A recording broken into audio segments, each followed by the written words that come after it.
Hi, I'm McCrystal and this is The New Mind. Today's guest is Thomas Hartley from MafsUK, Series 7. Now, some of you will know Thomas and some of you will have some misconceptions about Thomas. So today we're going to find out who he really is.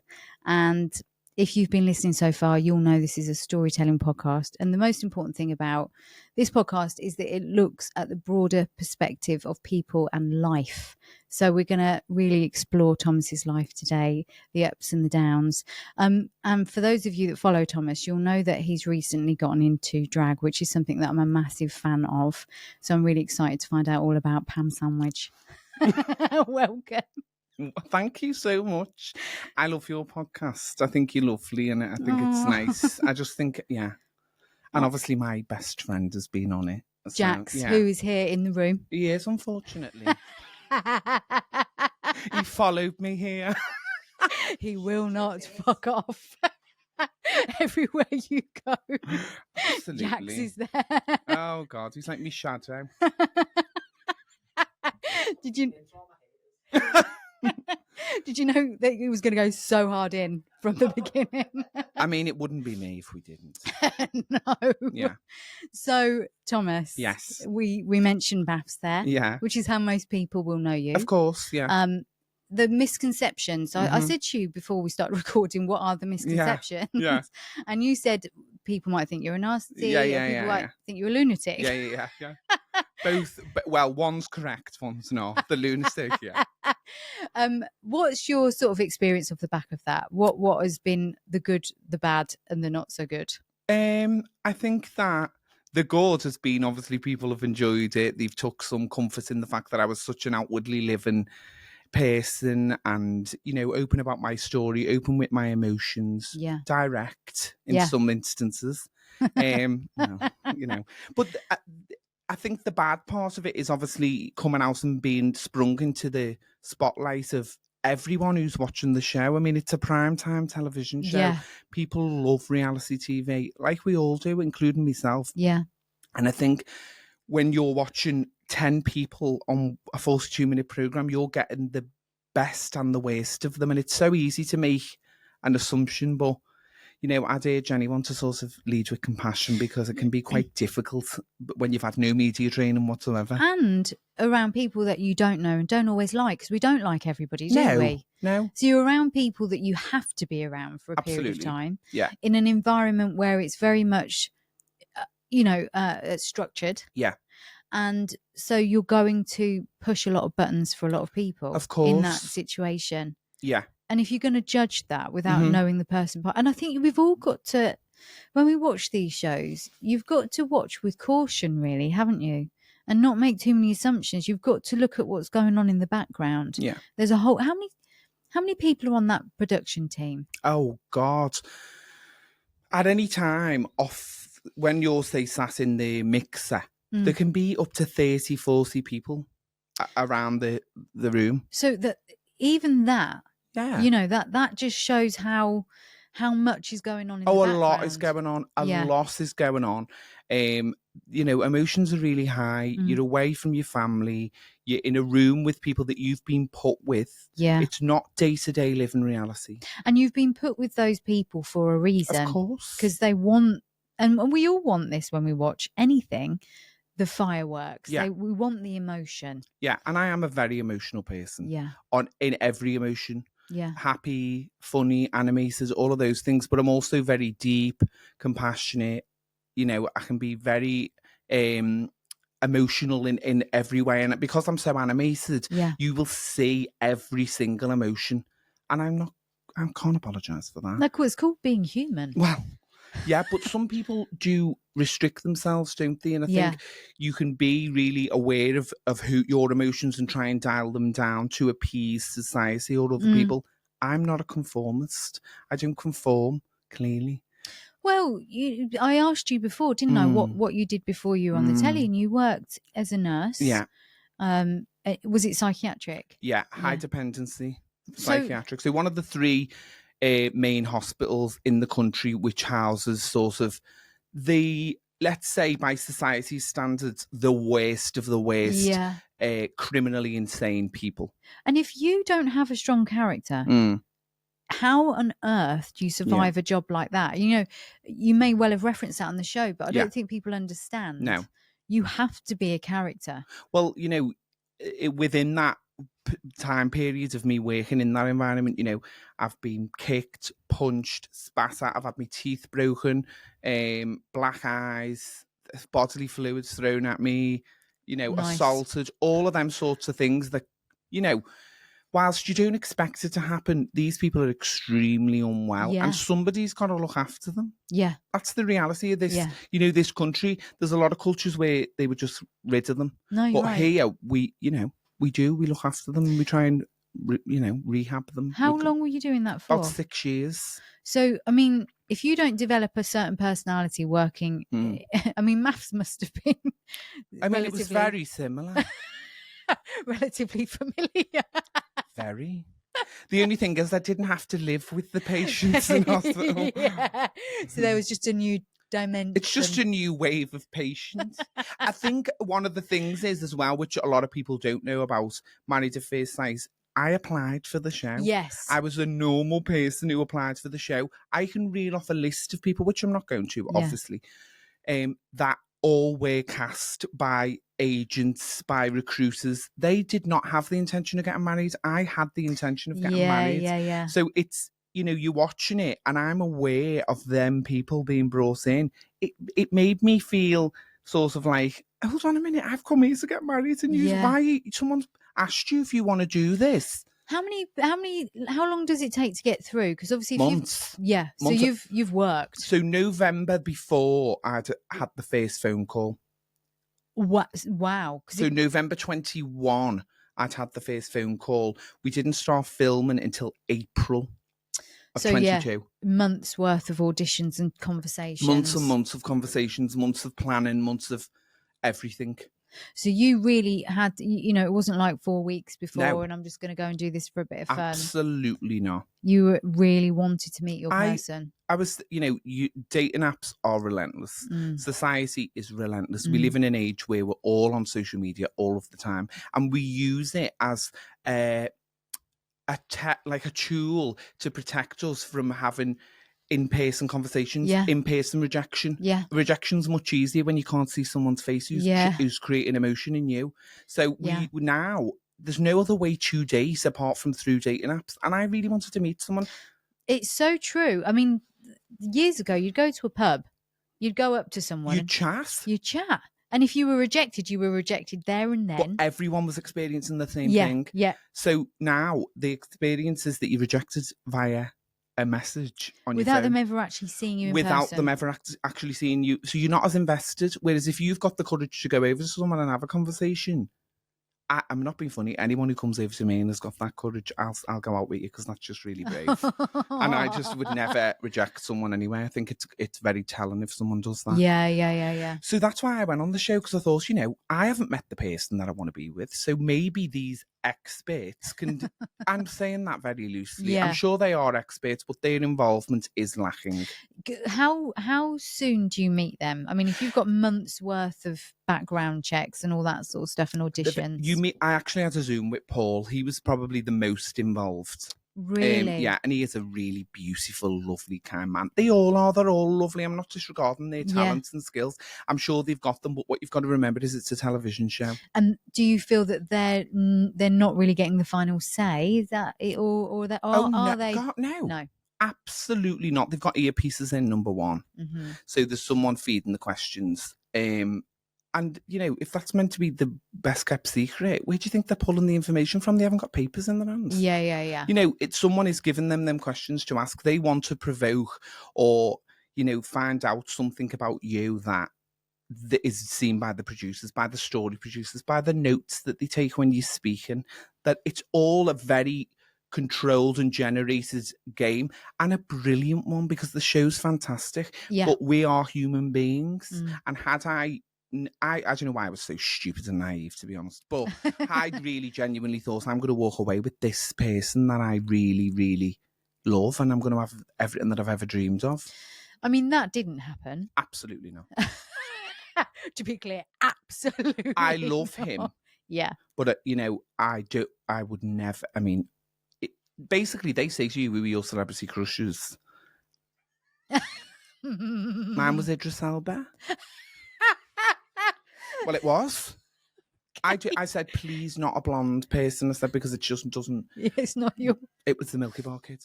Do you know? He was blonder than blonde. Wow. And I'm not. You're lovely and blonde, but you haven't got the faculty that I want. I'm not offended, by the way. Well, If you like Idris Elba, then I wouldn't expect no, of course, that a blonde white man would be doing. No, clearly not. No. Well, that's a shame that Idris Elba wasn't available. I'm gutted, yeah. Idris, if you are watching this podcast, you know where I am, and I have got a very flexible spine.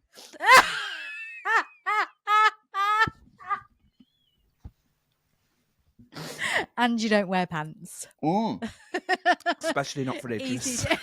Easy to get to. Oh, God, absolutely. I'd be wearing all if Idris was coming to me. You'd have no clothes on. No, completely naked. Just wig and nothing else. Wig and an eyelash. Just one.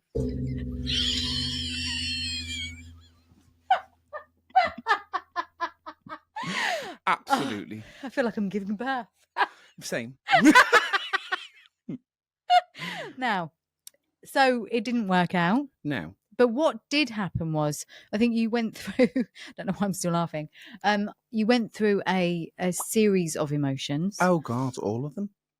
But actually, on the other side of this, you've just created this whole new life. I have, yeah. You, as I said, you've started working as a drag artist. I have. And one of the things that I said to you earlier was, I've heard your voice on your Instagram, and you're going out there and using your talents. I am. That's incredible, because to go from being a psychiatric nurse to go on a reality TV show, which, has its ups and its downs and all of that, but you didn't meet your person. But now you've created a new person with Pam. I have, Sandwich. I have indeed. So you may not have married someone, but you found the I have person found within. what I was definitely meant to do. Yes. I love it so much. And it's like a protective barrier for me to be able to, because I'm very nervous of performing. When we were speaking before about me singing and why I haven't done anything. Well, first of all, I would never have sang on a show where I was going to marry someone. People did sing.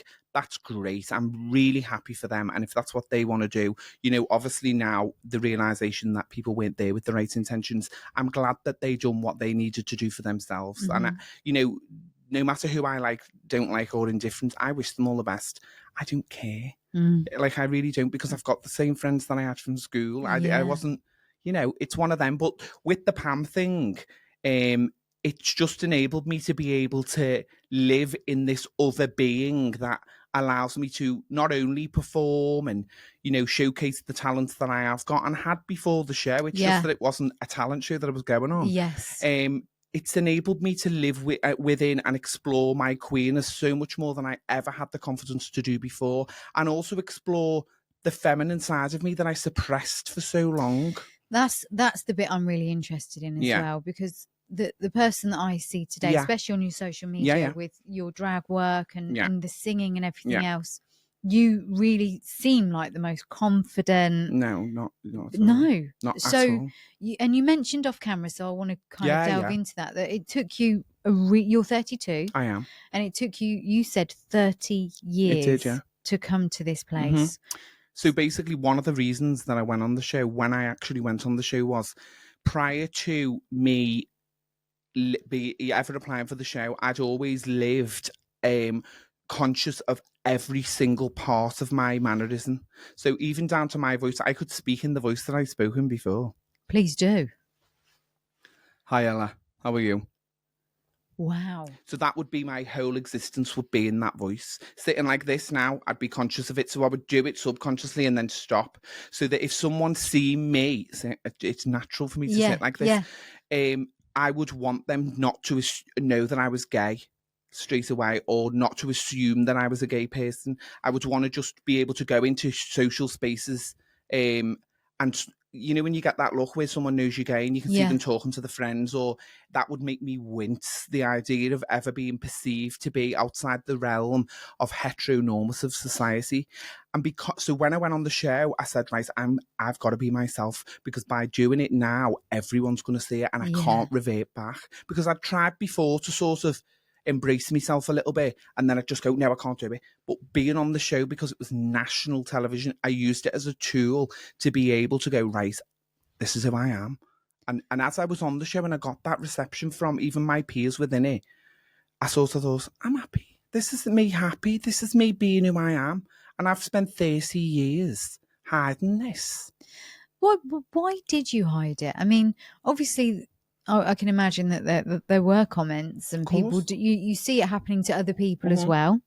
And it wasn't so long ago that, you know, it was a crime to be gay in the UK. People were murdered and still are. Yeah. Did that play into you trying to hide it, or was it more deep? I think when I was really, really young, my parents have always completely embraced and accepted me. So when they realised that what I was doing, they were devastated. Yeah. But so when I was a lot younger, you're not conscious of your behaviour when you're a child. But I was always allowed to just be whoever I was, and that, you know, that's parenting 101. You should always embrace your children. 1,000,000%. Because everything they do is with innocence. Yes. That you allowing them to be who they are is not you indoctrinating them or you making them do something. You're just letting them live. Yeah. And I think once I become aware of the difference in me and other children, and those children become aware, and you learn words, and it's faggot or queer or gay. As I went through childhood, teenagehood, early adulthood, you know, I was spat at, I was punched, I've had drinks poured on me it just really awful, horrible things that kids unfortunately do. It's not a rarity. If you're that token, openly camp or visibly feminine child, you know, you naturally become a target. If you're the ginger child, if you're the overweight child, if you're the black child, the unfortunate reality is kids don't have that morality built within them. That is taught by their parents. It is. You learn. And you assume that your kids aren't going to be that way, but without you setting them boundaries and teaching them the way to behave, they're never going to learn. Yeah. And we live in a culture where everyone's like this. Yes, you're right. Yeah. And it's ignorance on my part, because I've never had a problem with anybody being themselves. It doesn't matter how that comes out or what that looks like. So I know it happens. Yeah. And I'm not ignorant to the fact that these things happen, but I'm still astounded that people would spit at you and say, I don't understand how. I know it's learned and I know it's conditioned, and intellectually I understand that these people are copying what they've seen and what they've heard.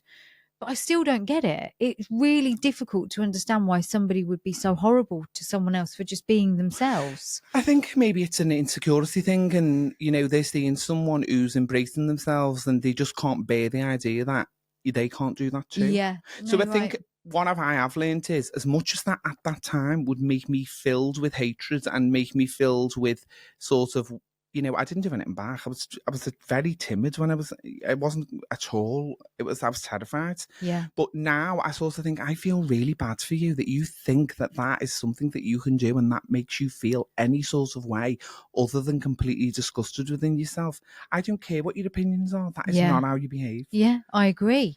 It's shocking, really, because you're that bit younger than I am. And so you think of that as something. I remember watching. It's medieval, isn't it? Yeah. Yes. It's medieval. You don't imagine that it's going to happen. You know it happens. Yeah. But you never think that you're going to meet. You think it's a rarity and you don't think it's going to be within your peripheral vision in the next 10 years, especially because I am younger than you. You would think the time would have changed. That's exactly and why we I'm are all ignorant to that. Yeah, we are. Because we think, oh no one's racist anymore. No, they are. really are. Yeah. Subconsciously, some people don't even mean to be. It's the microaggressions. Yeah, you're right. It's the looks. It's the removing yourself from situations. Yeah. It's all of that.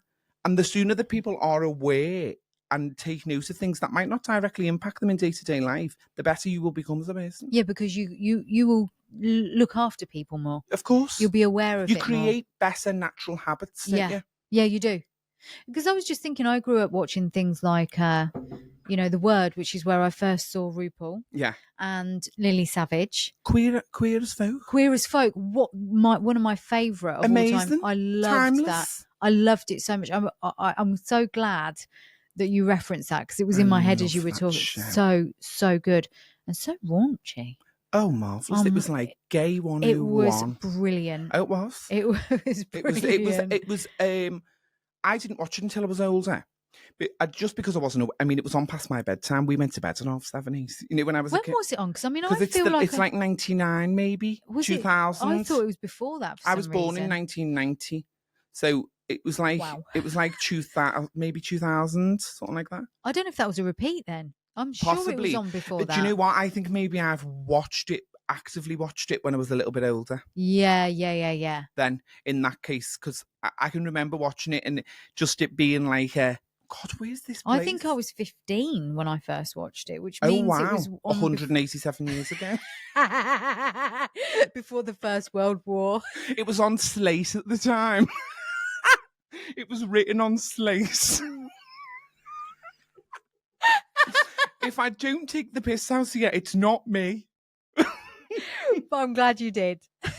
You're fabulous, very beautiful, you know. Oh, After you've just said I'm 187. Well, I look great for 187. You look marvellous. You'd have to be embalmed. Honestly, you look that good. They've just let me out the freezer. And wound me up. So yeah, Queer as Folk, great show. Unreal. I think they've done an American version of it. Wasn't great. I haven't seen it. No, I just couldn't watch it. But do you know what? There's some great queer dramas now. Sex Education, Heartstopper. Yeah. You know, that sort of thing. Yeah. And you know what? It's innocent love. It's just filled with love. Queer Eye. Do you watch Queer Eye? Jonathan Van Ness is everything I would hope to be. I love him. He's just amazing. They're just so full of love. But you're so full of love as well. Yeah, sometimes. No, I am full of love. And you know what? I think one thing that anyone will tell you about me is, if someone needs, if like, I'm not an envious person, so I don't really find I want everyone to succeed. Yeah, me too. And I want everyone's pockets to be filled with money. Yeah, me too. And I want everyone's memories to be filled with experiences. And I think that it's so easy to do that and to be envious and to be nasty and to try and take food out of someone else's mouth or be bitchy about them. It's weird. It's strange to me. Yeah. Because there's room for everyone. And you know what? I think COVID taught us this. There are digits that can be put in your bank just like that. Yeah. And so if you start to view money like that and success like that, let's all just remember we can all have it. Yeah. And in fact, you're more likely to get it if you're lifting each other. 100%. Yeah, it's the best gang to be in. Mm-hmm. The ones that want to lift each other and to succeed. You know what? Sometimes, and I've scratched many a back that I haven't scratched mine. Yeah. But you do live in lane. Yeah. And I'd still probably scratch their back. I don't give to receive, but I have made friends where it's elevated my career through being friends with them, and I've elevated theirs through them being friends with me. And I've got no problem doing that. Because like you say, there's a space for everybody. You just have to believe that. And you have to be genuine as well. Mm-hmm. And if you're not genuine and you're doing it for the wrong reasons, there's a problem. And you get found out really quick. Oh, God. Yeah. I think people bite the hand that feeds them. Yeah. And if you bite the wrong hand, it's game over. It is, yeah. And I think this is the side of you that actually people see with you and Jax. Yeah. But I was seeing what you were doing with Jax, and I was just like, I really want to delve in more, because I also know that behind all the love and the Mafs and Pam and all of these wonderful things that you do now, there's a lot of pain actually as well. And am I right in thinking that some of it came out without you really wanting it to? Yeah. Okay. Are you comfortable to delve into that? Yeah. So only part of it was, there was talk, there was anonymous messages being sent to my account about a story being sold to the newspaper about me being held captive and molested, raped, whatever you want to call it, sexually abused by a partner that I was with when I was about 23, I'm going to say. And he was 10 years older than me.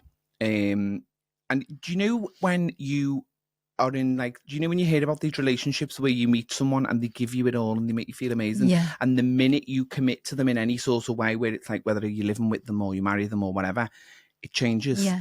That was what it was. So it was a very abusive relationship. Extremely abusive relationship. And it was very drug fueled.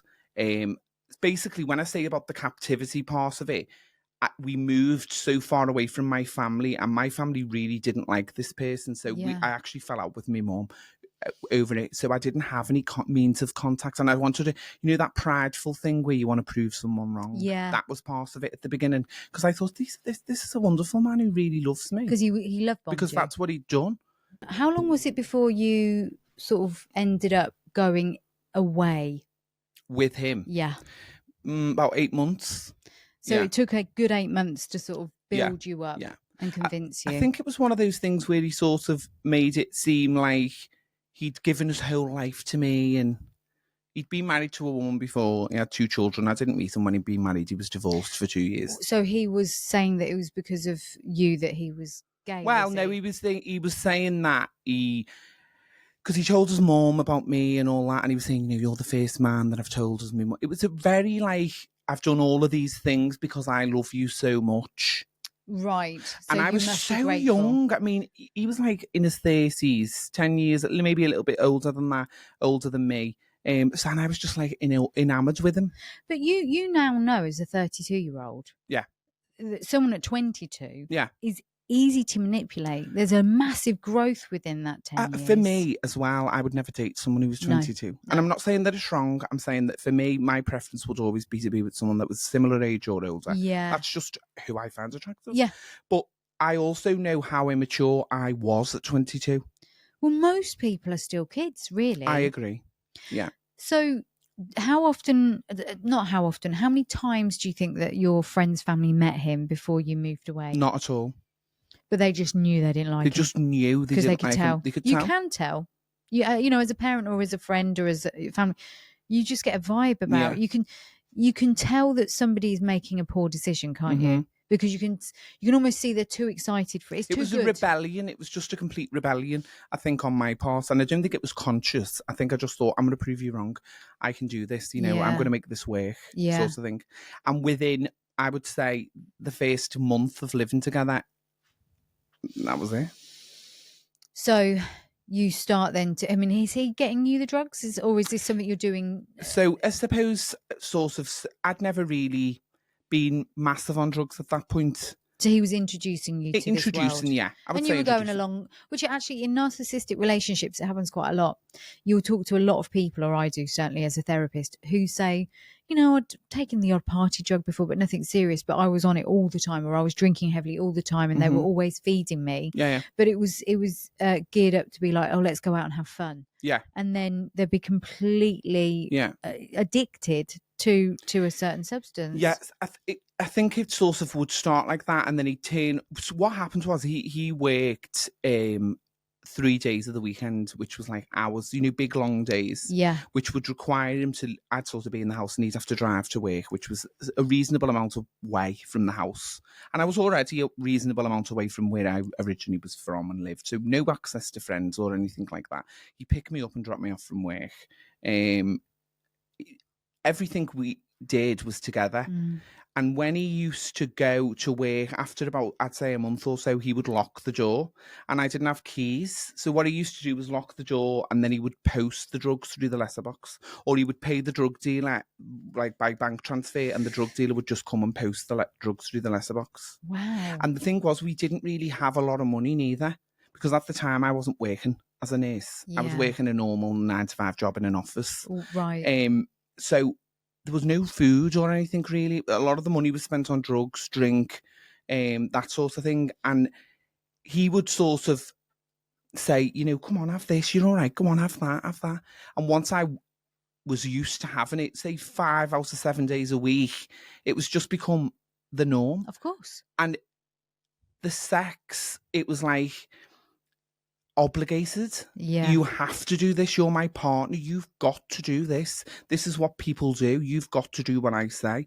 So in the end, I'd just go upstairs and lie on the bed. Yeah. Because I knew he was coming home. Yeah. So I just knew it was going to happen. So you were conditioned now. I just wasn't even probably even consciously aware. Well, this is real abuse then, because it's like Pavlov's dog, isn't it? You know, you ring the bell and you give the treat, and eventually the dog salivates with just the bell.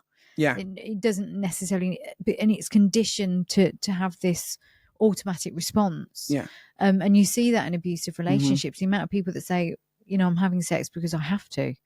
I had to do, and if not, he would be rough with me and forceful, and because horrible. initially I would try not to, and he would be like, "No, this is It was like, you have got to do this. You've got to have Did sex he guilt with me." trip you? 100%. Yeah. So if you don't have it, then you're being a rubbish partner, sort of thing. It was just like, this is your. Don't you? You know, what about me? You know, and what's wrong with you? Yeah, what's wrong with you? And then you're sort of in this situation where that gets worse. I mean, it is sexual abuse, and it sounds like he was rough with you, and he did make you feel a certain way. How long was that going on for? 6 months. And so for 6 months, you must have gone in, if you talk about it as going into a house as one person and then coming out another. I mean, you must have been unrecognisable to those. It's awful. And when I got out, he'd moved from one part to another part. I'm not going to say where. No. And I then had better access. And I started to speak to my mum again through my dad. And she was very aware. Yeah. Just consciously aware. She came one day when he was at work, got me stuff and took me in. I mean, that must have been heartbreaking for her. Yeah. The whole thing was heartbreaking. Yeah. The whole thing was heartbreaking, because then after that, I started to try and rebuild my life. He would turn up at places that I was. He would wait outside me work. It was just, my whole life revolved around being aware of someone looking over my shoulder. So even after the abuse had finished, I was still sort of being controlled by someone who I couldn't even see, because he was there. That's what they do. He knew where I was. Yeah. He knew what I was doing. And people forget that about you. It doesn't end when the relationship ends. It's in there. Mm. And, you know, people have said things like, oh, you know, I was just walking down the road and I thought I saw the person. Yeah. And they have like a panic attack. Yeah. And they might not have seen them for 2 years, but it still has that very visceral response on them. I've seen him recently, and I just have to get away as quickly as possible, because it makes me skin crawl, and I feel much stronger about it now. I really truly do. And I have had CBT and EMDR and all of those sorts of things, but it doesn't hold the same power that it did then. But I still don't want to be in his company. I still don't want to see him. Yeah. I don't have the same flashbacks that I had. Yeah. But, you know, prior to that, I was sexually assaulted when I was 16. That wasn't the first time that this happened. Well, that made you vulnerable to it, I think. And this is the thing about, you know, when you start tracing back through someone's life, you can see why they're more vulnerable to that type of relationship. Yeah. So, first of all, you had to tell that story because someone was going to sell it. Yeah. And that wasn't something you'd spoken about publicly before. No. So you're forced to sell the story and relive it. Yeah. Which is another abuse in itself, isn't it? Yeah. I mean, because the choice is taken away from you. Do you know, the thing was, the silver lining of the whole thing was the response that I got. Obviously, other people, especially men, and I hate to say that, but, you know, there's a massive shame attached to the idea of a man who's specifically masculine, not me, would feel being abused by a partner or by another man. They just and I'm not taking away from the fact that for any human being that is absolutely fucking it's got horrendous. A whole new thing about it, though, hasn't it? It's just the shame that's attached to men that they apply like a weakness to the idea that a man's being sexually abused. But it does happen, and the shame that's attached to it and all of that sort of thing. The response that I was talking to you before about that person that reached out to me, it all come through that. And there's no shame in being sexually assaulted. Well, the shame is on the person. The shame is on the person who's doing it. And to be honest, talking about it, it does make it easier. It will get better. All of those things. Don't let it define your life. Yeah. Go and have that conversation, no matter what culture you're from, anything, what race you are, background, anything. You can talk about this. Yeah. There is people that want to listen. And do you know what? From, you know, being a therapist, but also prior to that, at school, and you know, it was just naturally I was one of those people that people would talk to. all the boys used to talk to me, especially when my own story came out, and say, "Oh, that happened to me too," but don't tell anybody. Because again, the shame of being a boy, and as you say, it seems to be a lot more because of toxic masculinity and all of that. In this current climate as well, like the way that people are admiring these pig men who seem to think that it's like worn with a badge of honor that you treat women badly, or that you're this big macho perceived to be.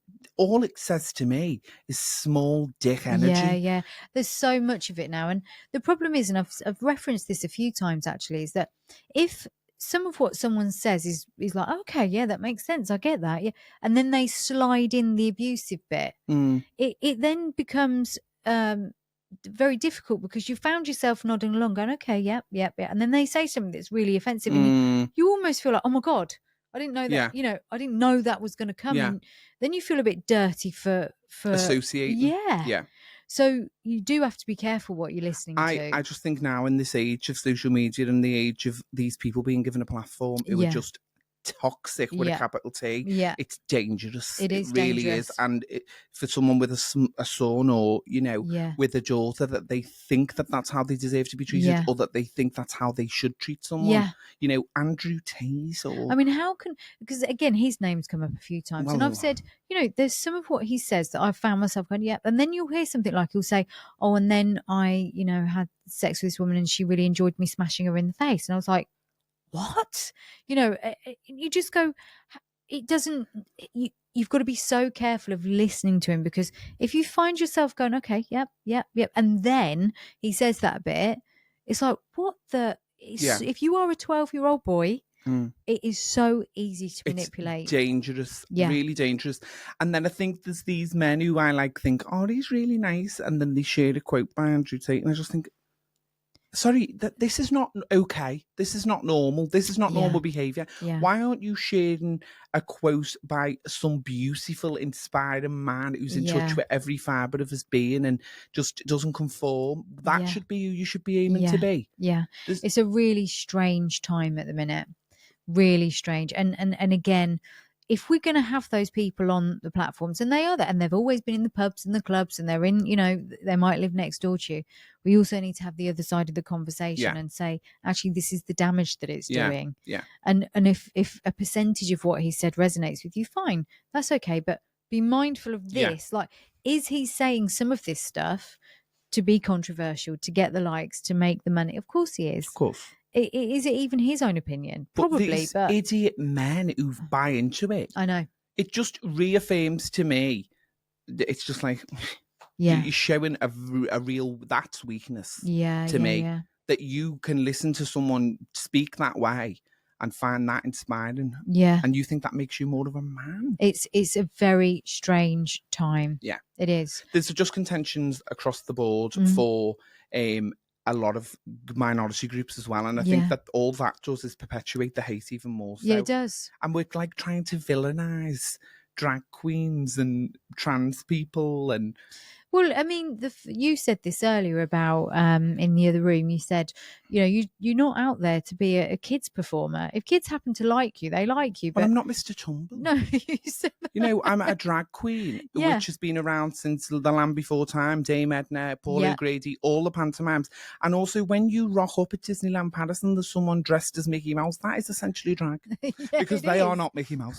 So, I didn't get into drag thinking, oh, I can't wait to go to Smith's toy shop and see all the... I don't really like kids. And, they might be enamoured with a drag queen because it's inspiring. It's a cartoon. It's a character. It's someone performing to entertain you. It's a job. It's a job, yeah. And like you say, pantomimes have been going for a very, very long time. And all of us were taken to pantomimes. Yeah, absolutely. And there was always, Buttons was often a woman. Yeah. Dressed in the shorts and everything, and then you get the stepsisters that were my friend's mum played Peter Pan. Yeah, she was a gladiator. Eunice Huffart, she played Peter Pan.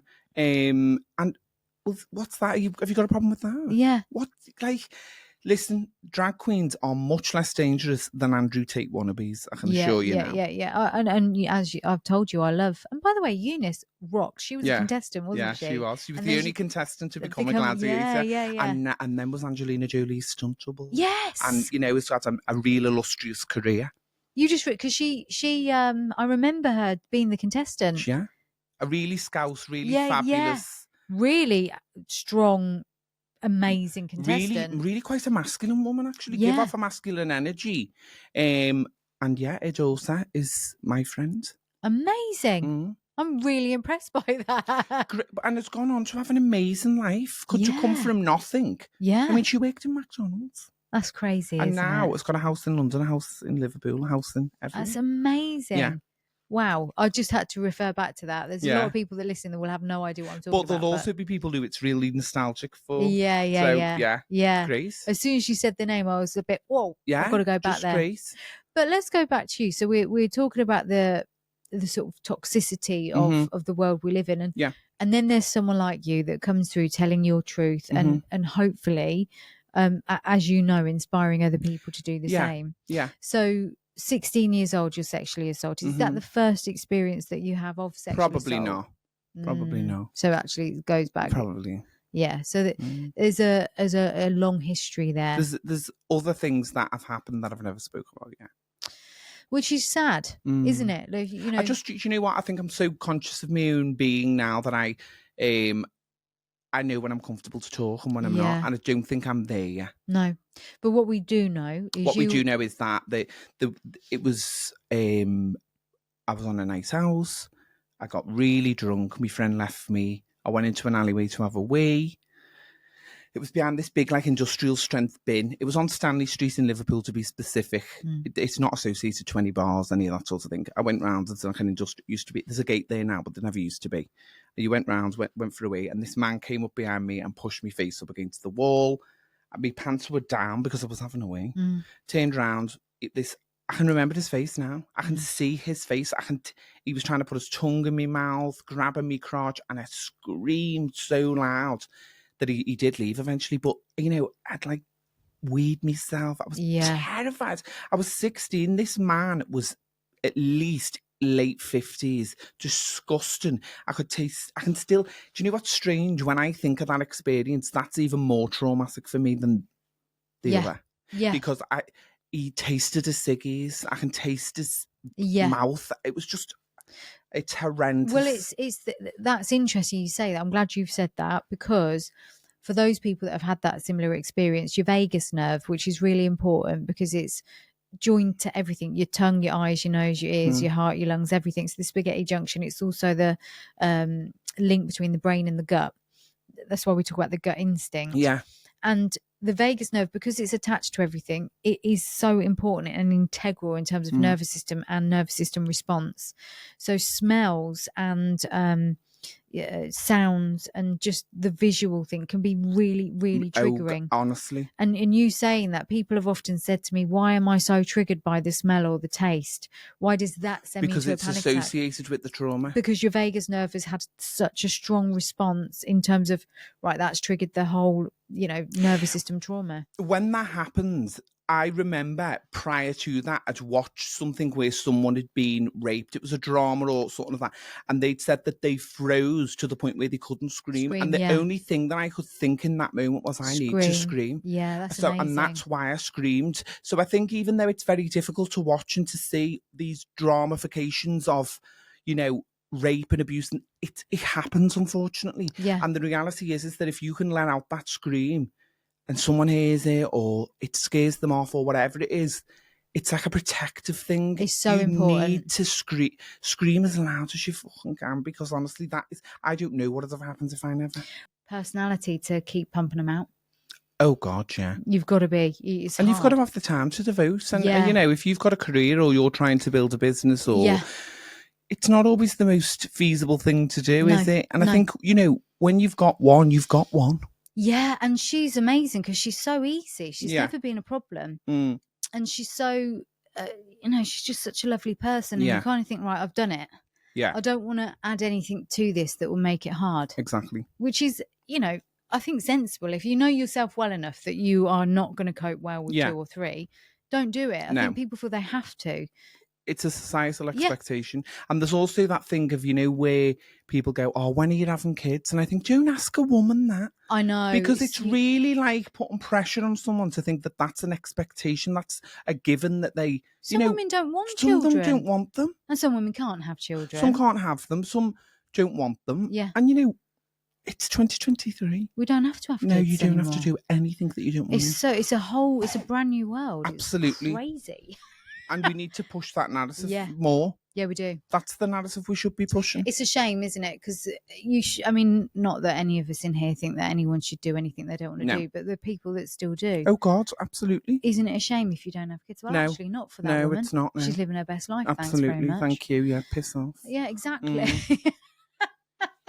And she's happier sometimes because she's made decisions for herself by herself. Yeah. It's very different. But it's very misogynistic, actually. Very, yeah. I mean, as you'll see, I don't wear a ring and I haven't got my husband's last name because there was a point where I just thought, hang on, a ring is about ownership. Not that there's anything wrong with that if you want to wear it. And taking on the last name was also about ownership. It was a very old-fashioned tradition. I thought, I'm kind of my own person here. I don't need to, I don't need to. If it's a want, it's never a need. No. And he's comfortable with that. That tells you all you need to know, really. A real man. Yeah, exactly. He doesn't need that to validate your relationship. Yeah. And anyone that knows me knows about him. If you don't know me and you only know me maybe on Instagram or whatever, then you don't, because you don't need to. But that's not because I'm not being real. It's because I'm trying to protect something that's really private. Well, it is private, and this is a career. For you, this is your career. You don't need to share every single element of your partner's life or your children's life or your family's life to show you. No. And I've seen that with lots of people where they've built up a social media platform, maybe 1 or 2, and then within a couple of years you just stop seeing pictures of people and you think, I wonder what's happened, but they've overly shared. And you get bitten by it. Yeah, you do. And I made a conscious decision not to do that. When I commend that. Yeah. It's hard though, because people then think you're hiding something, and it's not that. If you know me, you know. What are you hiding? It's not their right to say it. Well, I'm a therapist at the end of the day. Yes, I've got a podcast, but the podcast is also, therapy release, isn't it? It's not about your family. It's about you and the person you're talking to. And as that business builds and there's more scope for taking it in different directions. Do you find with social media this is that people are very entitled and think they are entitled to your information and entitled to you as a person, like they've got some sort of ownership, they're entitled to an opinion on the way you look, the way you live your life? You're not. No. You're entitled to follow me and enjoy the content and comment on it and all of those sorts of things. I did not go on television to open a can of worms for you to be able to say, I don't like this haircut, I'm not asking for your opinion. No, it's really weird that people think that... Assume that that's okay. Yeah, they say, well, if you've gone on reality TV, that's what you expect. No. Not always. You went on literally to get married. Yeah. You chose to follow me and you can choose to unfollow me as well. Yeah. And I think if you follow somebody because you want to be horrible to them, then that's a problem. I feel sorry for them, really. But they do. There's so many of them out there. Yeah, it's really sad. Yeah. They don't normally have a picture. Or if they do have a picture, it's like of a cat or something. Yeah. They never would live outwardly and say it directly to you. They're always just like hidden behind something else. And it just makes me think, well, you're taking time out of your day to comment on me and I don't even know who you are. Which is the funniest thing. And that to me is just like, well, thank you for the attention, but I'm, Don't need it, thanks. No. And don't be so past remarkable. I mean, what's it got to do with you? But if are you Trini and Susanna or got one now? I'm not like going on how to look good naked. Do you know what I mean? Like, leave me alone. Maybe that should just be the... I think it's a character building now. Yeah. And I think you grow a lot from abuse. You unfortunately. do. And I think actually with people, not just the abuse, but, just being able to take criticism of any kind, be it constructive or not, is a really valuable thing. Yeah. Because you said something earlier, which was, if you can't watch yourself back and be open to growth from what you don't like, you have to be realistic with yourself. Some people are just, it's not even abusive, because if you're not going to be if you're not going to say, this is Ella and I'm going to be really abusive to you. You're not being abusive. You're creating a character that's Yeah. abusive, and that's strange. That's so you're not actually standing in your truth at all. No, you're not. So it holds no power whatsoever Exactly. because I don't know who you are. Yeah, that's exactly what you said, isn't it? If I can't see you, And like that's the same thing with, I think, and not naming any names. When we come off the show, there was so much press of like people trying to change the narrative on themselves because they'd been on the show and appeared to be a certain way, or it was blaming the edit. Listen, one thing I will say about reality TV is when you open your mouth and noise comes out of it, you have made that noise. Yeah. In this country, there's legislation that does not allow them to create a false narrative. You behave that way. Yeah. You stand in that and own it. Yeah. And apologise. Yeah. If you don't like it, apologise, learn and grow. Yeah. I've done things. I've said things that are not very nice at all. We all have, because it's a human thing to do. Yeah. If that means you want to cancel me, okay. Because what you want me to do? I'm not Doctor Who. I can't turn back time. But I can apologise and I can do the right thing going forward. And like I say, there's no handbook coming off the show. You've spoke to Matt. You know that he will have looked back at himself, I hope, and thought, oh my God, this is just not who I am. Yeah. And like I say, it is only a 42-minute window. There's sides to everybody that are not nice and the sides to everybody that are nice. Well, Matt was one of the ones that was approached on Instagram, I think. Yeah, he was there. And he was just like, oh, okay, I'll go on it. Yeah. And clearly didn't have the same... No. He did not have the same purpose that the same did. Yearning, no. Yeah. And that's okay as well. Yeah. But it is frustrating, I think, if you've had to go through quite a hefty process. It is frustrating, but then, that's not his fault. No. Because he hasn't reached out to the show and said, can I be on it? They've reached out to him. Well, I think they must have found, I would imagine, Gemma first. She applied. Right. Of course she applied. Yes. God. Yeah. She couldn't possibly not apply. Yeah. I'm not saying anything. But all I will say is, she likes the newspaper, doesn't she? Yeah. And likes villainising other people to feed her own ego. And she does, I'm sorry. It is. And she said recently in an article that I'd been plied with alcohol off camera. That's a lie. I was not plied with any alcohol off camera at all. I'm an adult who lifts my hand to my mouth with a cup with alcohol in it. No one plies me with anything. So who was she trying to say had plied you with alcohol? The producers on the show. Right. It's not true. Why would she say that? Because it makes her story then appear to be more real, that she's been edited badly. You haven't been edited badly. You've behaved badly, and then you don't like how it's being shown on camera. I see. Along with me at times, along with Mass at times, which he will admit. Stand in your truth and own what you've done. Because that way, no one's going to hold a candle to you. No one's going to think any differently of you anyway. Because most people who are reading them articles that I will actively say are not true. Yeah. Won't believe it anyway, so you might as well just own it and move on. Well, I've said this 1,000 times. There's going to be elements of my personality that people, if they saw them, wouldn't like. Is that not all of us? Of course. So why are we trying to pretend that we haven't got those sides to us? And this is, again, it just goes back to that social media thing where everyone appears to have this perfect life that then everybody is as thriving to be. It's not real. No. And I think...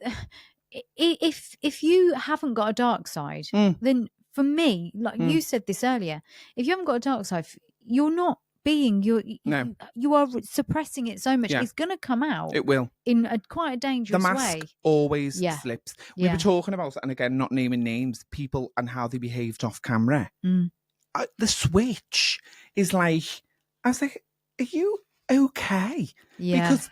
that is insane to me that you can be so different and be so aware of them cameras. So you can call me whenever you like, but you can't tell me that I wasn't being myself. Yeah.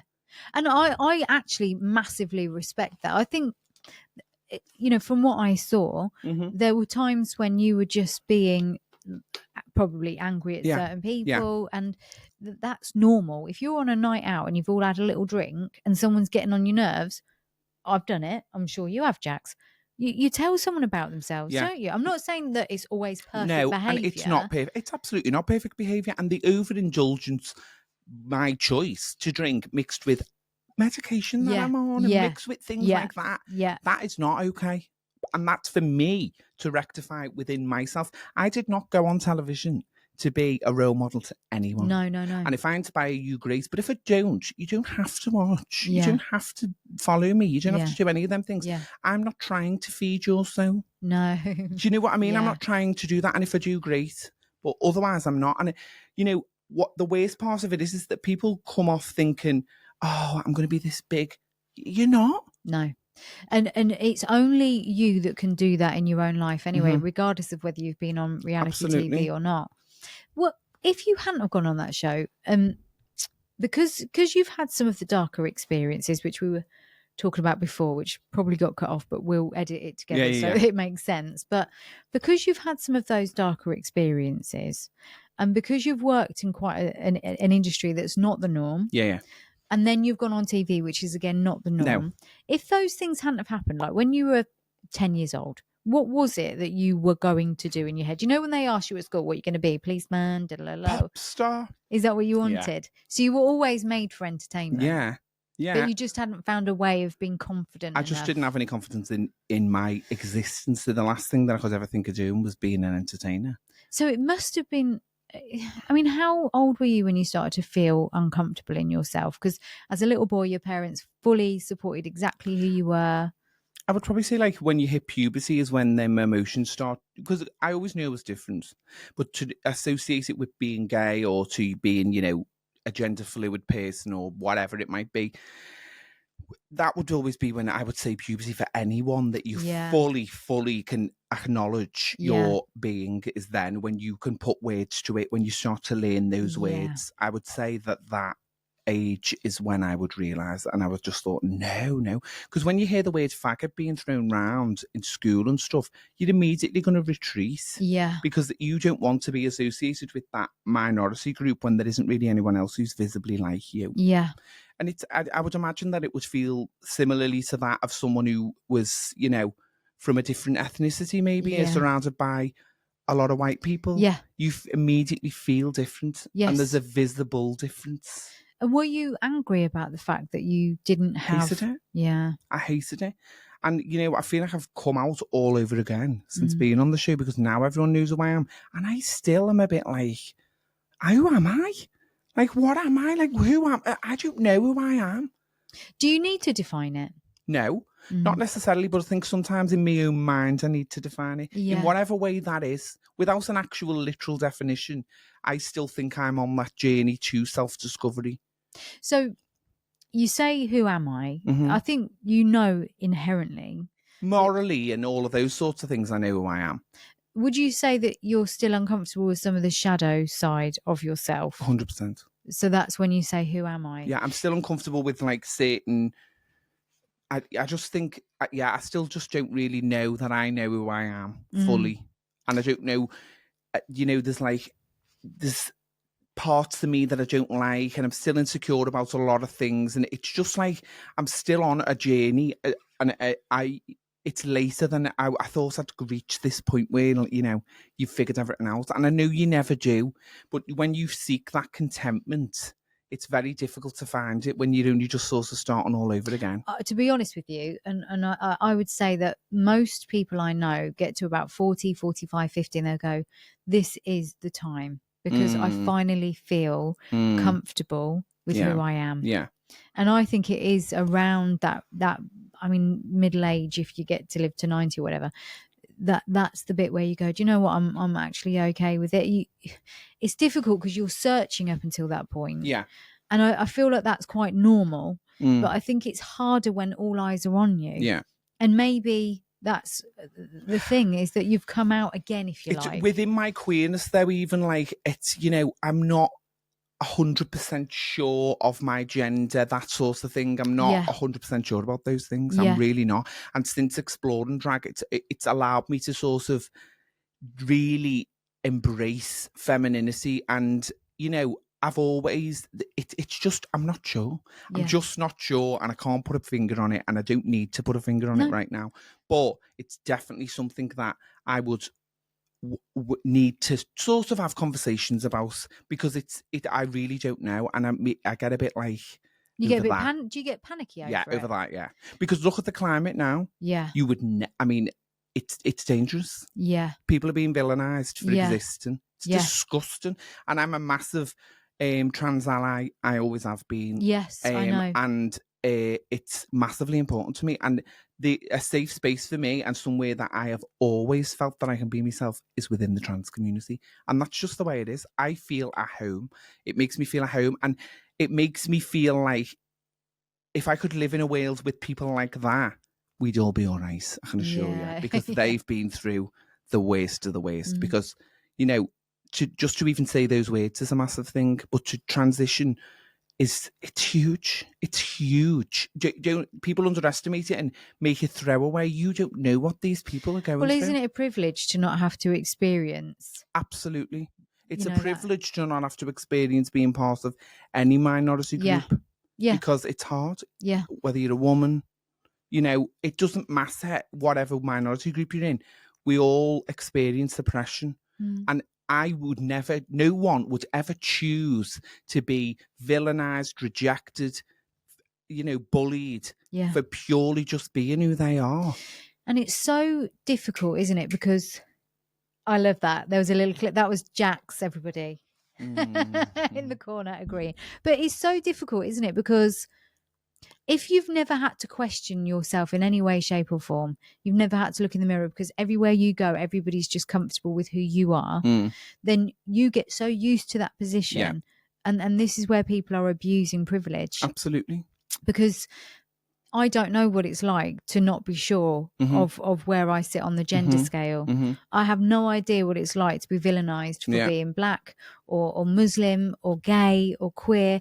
I don't know what that feels like, but I know that I've got no right to judge anybody else. You do. And also, I think you as a person being an ally and putting yourselves within those communities, researching, talking to people from those communities, whilst it might not directly be targeted at you, you can still feel that experience for that person because they've told you about it, you've seen it. So, you know, don't underestimate the power of a voice like yours too, because the way that we move forward in society, the way that we grow, the way that acceptance is brought to us is through other people's voices too. Whilst I may not right this second be a visibly trans, outwardly living person, my voice can still be used to speak for my trans brothers and sisters because people are listening to me. Yeah, so true. I'm not the voiceless, you're not the voiceless. We can make a difference too. It's allyship that does make that difference as well. It does. And I think it's just about creating a safe space for all humans, really. It is. And I think, you know, there's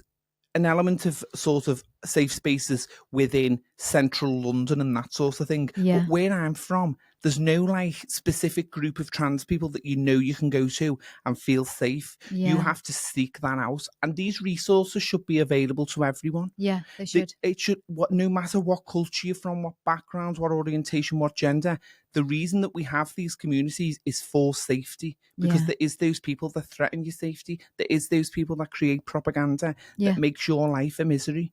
Well, I don't think people, you can make a throwaway comment on social media saying, oh, I don't get why, you know, we have to have gender fluid toilets. So someone will make a stupid throwaway comment, right?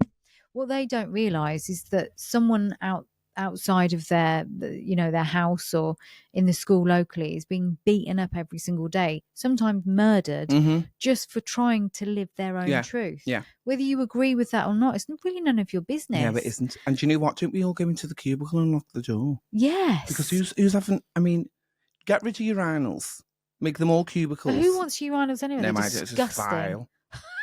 I go this, and also I sit down way as well because it's much easier. Yeah. And I'm really lazy. But yeah, when I went to do my initial health and social care training, they had gender fluid toilets. Now, bear in mind, there was no door to get into the toilet. It was open like that completely. I see. And then there was 2 rows of cubicles and 2 rows of sinks completely open. There was no separation from where the classes were. So it was the only time you were private was when you went in for a wee. Yeah. And then there's also there's a prayer room, there's a disabled toilet. If you are that offended by cubicles of toilets, go in the disabled toilet then. I don't get it. Well, do you want to wash your hands in private? I don't really care. It's a strange thing. I remember there's a place in Northampton, Delapre Abbey, and they've got unisex toilets, gender fluid toilets. And I never once thought, I don't want to go in there in case I'm assaulted. It never crossed my mind. It's No. never crossed my mind. But, Because do you know what, Ali? You could be walking down the street on a busy high street and get assaulted. well, people do all People the time. don't need to. And also, like, someone does not need to dress up as the opposite gender No. to abuse you. They're just going to do it said anyway. this, didn't we, Jax? And do you know, if that is the case, let's stop talking about trans people and let's have a look at the Catholic Church and we'll go from there. The minute you can bring me statistics on trans people, which you can't, No. I'll bring you statistics on the Catholic Church. Yeah, so, yeah. you know, all these right-wing media outlets, like the ones that try and ask me to go on for no fee, like Talk TV, which I wouldn't wipe my ass with, or GB News again, which I've been on once and they did pay. Thank you, GB News. I'll never come back on. They constantly talk about people's gender, trans people, blah, blah, blah, blah, blah. Do a segment on the Catholic Church. Yeah. Well, and also, and I referenced this with Jax as well, most people are sexually abused by someone they know. Yeah, usually they're priests. Yeah, yeah. So, you know, and let's look at the history. A white man, white, straight, cisgendered man, yes. Yeah. Yeah, it usually is. And if we're going to be real about it, that needs to be spoken about more, you know, the conversations we're having. 100%. Yeah. And you know what? It's going to leave a sour taste in people's mouths. Yeah. I've left many a sour taste in people's mouths. I don't want to go into that quite now. That's not sour. How dare you? I hope you're eating plenty of pineapple. Oh, God, plenty. I've got a pineapple tree in the garden. I'm like SpongeBob SquarePants. I live in a pineapple. No, but on a serious note, it is, you know, this narrative that's created and people so easily believe, it's ridiculous. Oh, I know. And it's because they're not educated. If people aren't educated, they're going to listen to somebody saying something and go, oh, that makes sense. Yeah. And that's what I mean. Someone could make 4 good points and then they could make one really hateful point. Yeah. And because the 4 good points before, yeah, the hateful point sticks. Yeah. Actually, did you do something with Lawrence Fox? I did. I debated him, yeah. Yes. Because he's a bit of a prick, isn't he? A bit. Well, Ofcom have banned him from being on telly, so if that's not a prick, I don't know what is. What happened to him? He was on. He was an actor. Yeah. I said, I'm really disappointed in you. I thought you were the RC liberal type, and you're not. You're really right wing.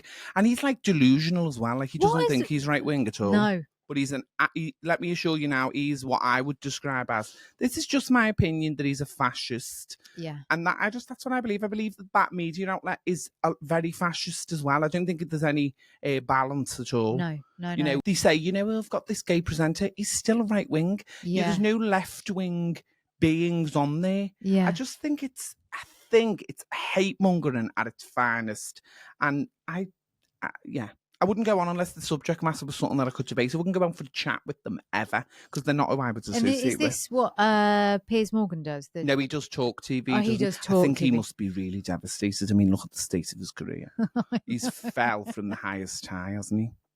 Well, if you think where he started, though. Well, he went from Lesserman. Yeah. Well, he used to hack people's phones or something, didn't he? So that was.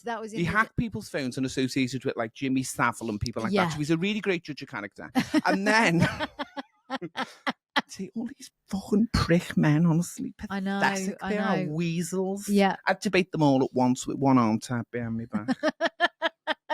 That I would watch. Oh, any of them invite me on. I won't do it for free. But I thought, no, I'm not sitting in their company for free. I'll sit and debate every single one of them, one after the other. Yeah. Because people sleep on you because you've got a commoner's accent or because you're northern, think that you've got no intelligence. I trip them all anyway. So. Yeah. Well, when I was.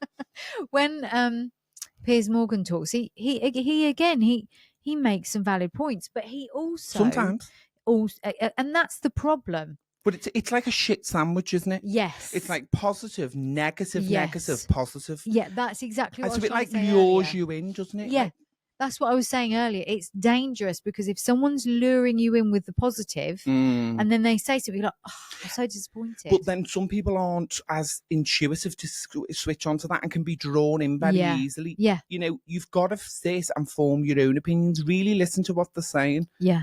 Because you don't know that one day a member of your family isn't going to, be gay or be trans or, you know, bring home somebody from a different ethnicity. Well, guaranteed they're going to. Well, they are. You're going to be associated to something, Yeah, you know, in your lifetime. Yeah. So, you know, broaden your mind and think, does this really affect me?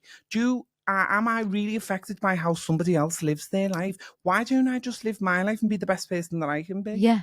And I think actually just listening to people's experience, whether it's their traumas, whether it's their experiences in career, whether it's their experiences in their gender, their sexuality, whatever it is, just listening allows you to learn so much. And who doesn't want to learn? Exactly. I want to learn everything about everyone. Yeah. I'm so curious about people. I'm so intrigued by people. I Yeah. love people, actually. I love people. I do. I mean, there's a lot of people that I wouldn't want to spend time with, but I'm still Absolutely. curious about what makes them tick. I understand generational trauma. I understand generational learning. I understand that ignorance is a real thing. So is societal growth, though, isn't it? It is. And if we're not willing to listen, how are we ever going to evolve? We don't want to stay the same. You're surely. making your world smaller by staying the same. Yeah. And I think, you know, I had grandparents and they were very accepting of me and they loved me and embraced every part of my being. And they were in the 70s and 80s. You know, if they can do it, so can you. Yeah. It's just about leading with compassion. It's about sitting and listening. You haven't got to answer every single thing someone says. You haven't got to have a counter argument. It doesn't affect you. No. And hopefully one day, hopefully it never will affect you, because no one chooses to go through prejudice, trauma, all of those things. No one chooses that, and it's not your right to tell someone what they've been through isn't trauma or isn't. It's relative. Yeah. What you and I could go through exactly the same thing and it not affect me at all. It's so but true. It could really affect you. It's So so don't true. diminish people's response to trauma, because it doesn't matter. And there is, and unfortunately, people do that themselves. They diminish their own traumas. Yeah, they you do. know, it's not just because other they people. feel, because people go, Yeah. or, you know, that's mean, that's cruel what you're doing. That person could have been really affected by that. Yeah. And you think you've got the right because you've been through something that you perceive to be worse. Yeah. To diminish them. No, you're not. Well, that just shows you need to work on yourself. I'm sorry. No, it's good. But it's just not. I just think we could all just be a little bit more like, open your ears, listen to people's experience. You know, if you don't agree, that is okay as well. Yeah, it is. You don't need to voice it. And the thing is with you is that I think what you've done by using your platform, especially since reality TV, is you've started to live your truth more and more and more from what I can see. Yeah. And it's true, isn't it? He does. That's the name of your podcast, isn't it? It is. Yeah. But you've started to do that. You're talking about your own traumas and you don't give a shit what anybody else says. You're doing it for the right reasons. You're growing into who you really want to be. And although you've said there, you know, I'm not sure where I sit on that gender scale. No. And I know sometimes that might make you feel uncomfortable because it's probably frustrating more than anything. I think as well that with the minute you talk about gender now, people assume that you're like going to wake up tomorrow and it's going to be all done and, you know, go and get it. It's dead easy. No, it's not. No, it's not. It's huge life-changing decisions. Yeah. And, you know, at the end of the day, it's different for everyone. I'm really proud of people that, however they live, providing that you're not affecting somebody else. If you're living your truth, I'm really proud of you. Yeah, me too. But if you are, your part of your truth is to tell somebody else how they should live their life, that's not really you living your truth. That's you worrying about someone else. And also, you've got people saying that kids shouldn't be able to make those decisions. But I know from experience with a friend's son who transitioned over and, you know, has also sadly had cancer and all sorts of other things going on. And one of the things that he said was, because he's wearing a chest binder at the minute, was, you know, he didn't want that to be taken off if there was ever a need to resuscitate. You know, for me, for someone to feel that strongly that that's more of a worry than going through cancer, that's not a choice. You don't have that fear by choice. It's because you are so... That to me is heartbreaking. Yeah. That to me, the idea that someone could say something to that person and diminish their feeling makes me fucking furious. That makes me angry. That would make me angry. That would make me react badly. I would want to punch them in the fucking face, truth be told, but I wouldn't because I'm not violent. But because he's only just turned 18, well, actually he'll be 19 in October, but he knew from, I think it was 13. Yeah. Originally non-binary, Mhm. and then said, I'm going to transition over. Yeah. Parents very, very respectful and Yeah. beautiful over it, Yeah, handled yeah. it really well. But there was lots of people that would say and do say kids don't know. I'm telling you now, he knew, and he really was very brave in how he did it so young. And when that conversation happened about the chest binder, I was sort of like, how can you ever consider that a child doesn't know themselves? Some children do know themselves if they're given the space and the time, and they have the resources to understand themselves. Well, I think, you know what? You should create an environment where your child can be whoever they want to be anyway. You haven't got to make an offering. They'll tell you what they want. Kids aren't Yes. stupid. If they want fish and chips, they'll have fish and chips. They know what they want. They do, yeah. And I think, you can see in your own child. My mum said she knew I was gay from when I was 2. Yeah, you can. You can tell straight away. So you can say that about your own children by all means, but you cannot tell me that I don't know who I am, and you can't tell someone else's kid because you don't know that child, Yeah. and you don't know their experience, you don't know the environment they're in, and you are not a doctor. Yes. You are not a sociologist. You're none of these things, and it's usually like someone who works in the office, and I'm not just crediting that, who comes out and starts having all these fucking knowledge on gender. Piss off, Karen. Shut up and get off TikTok and stop chiming about things you have got no fucking idea about. It's really weird, It's isn't it? so frustrating. Yeah, it's really strange. Well, I just think it takes 5 minutes to listen to someone. Well, these people listen to the sound of their own voice and nothing else. They do. And they've it's honestly, I think you just sound thick as pig shit. Yeah, and you do. you're making a real, in 10 years, 20 years time, when the narrative switches back, you are going to regret every single thing you've said. Yeah. Because this was happening with gay people, in the 70s and 80s? This same narrative. They blamed AIDS, everything. I mean, how old are you? 45. So what year were you born? 78. So even towards the end of the 80s, it in the AIDS epidemic, everyone knew about it. My mum's best friend, her cousin died of AIDS. Yeah. Do you know what I mean? And it was disgusting the way we were treated. It really, they called us paedophiles. Yeah.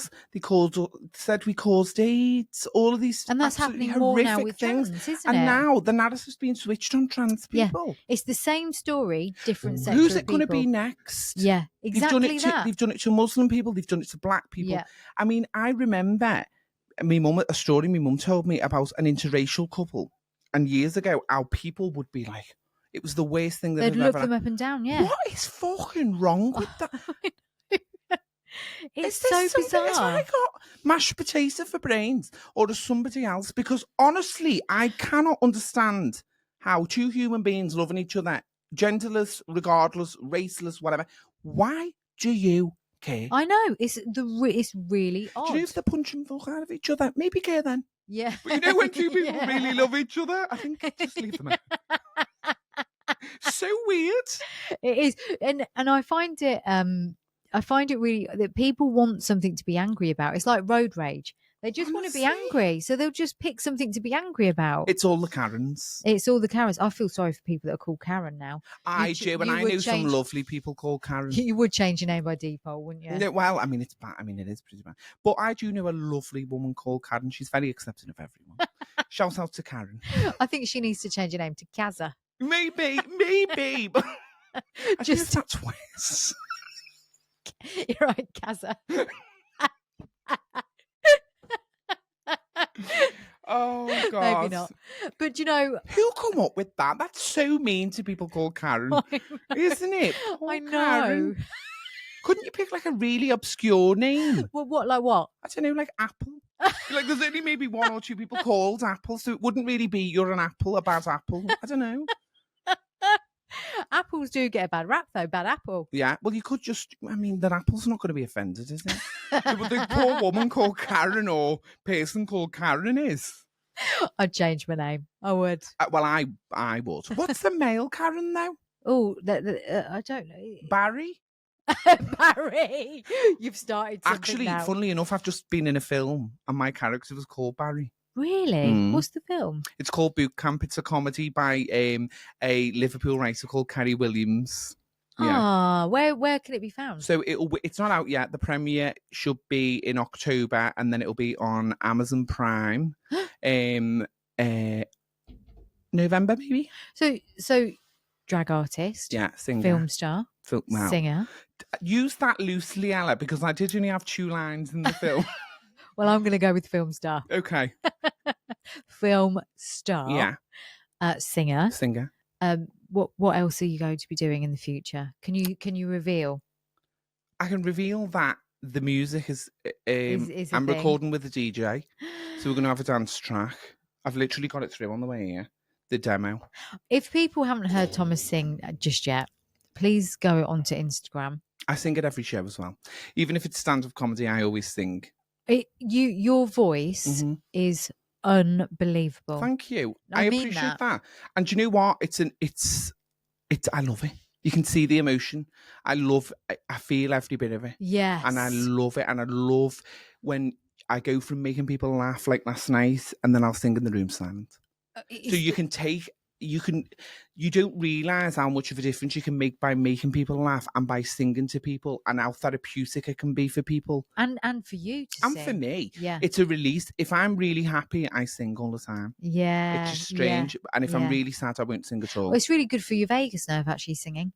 Really? Yeah, it strengthens it, because if you've had a lot of stress and trauma, this is why loads of people join choirs. So would you say like art, drawing, any of outlet of creativity or whatever it is that feeds you, sport is good for that nerve because it gives you release? It does.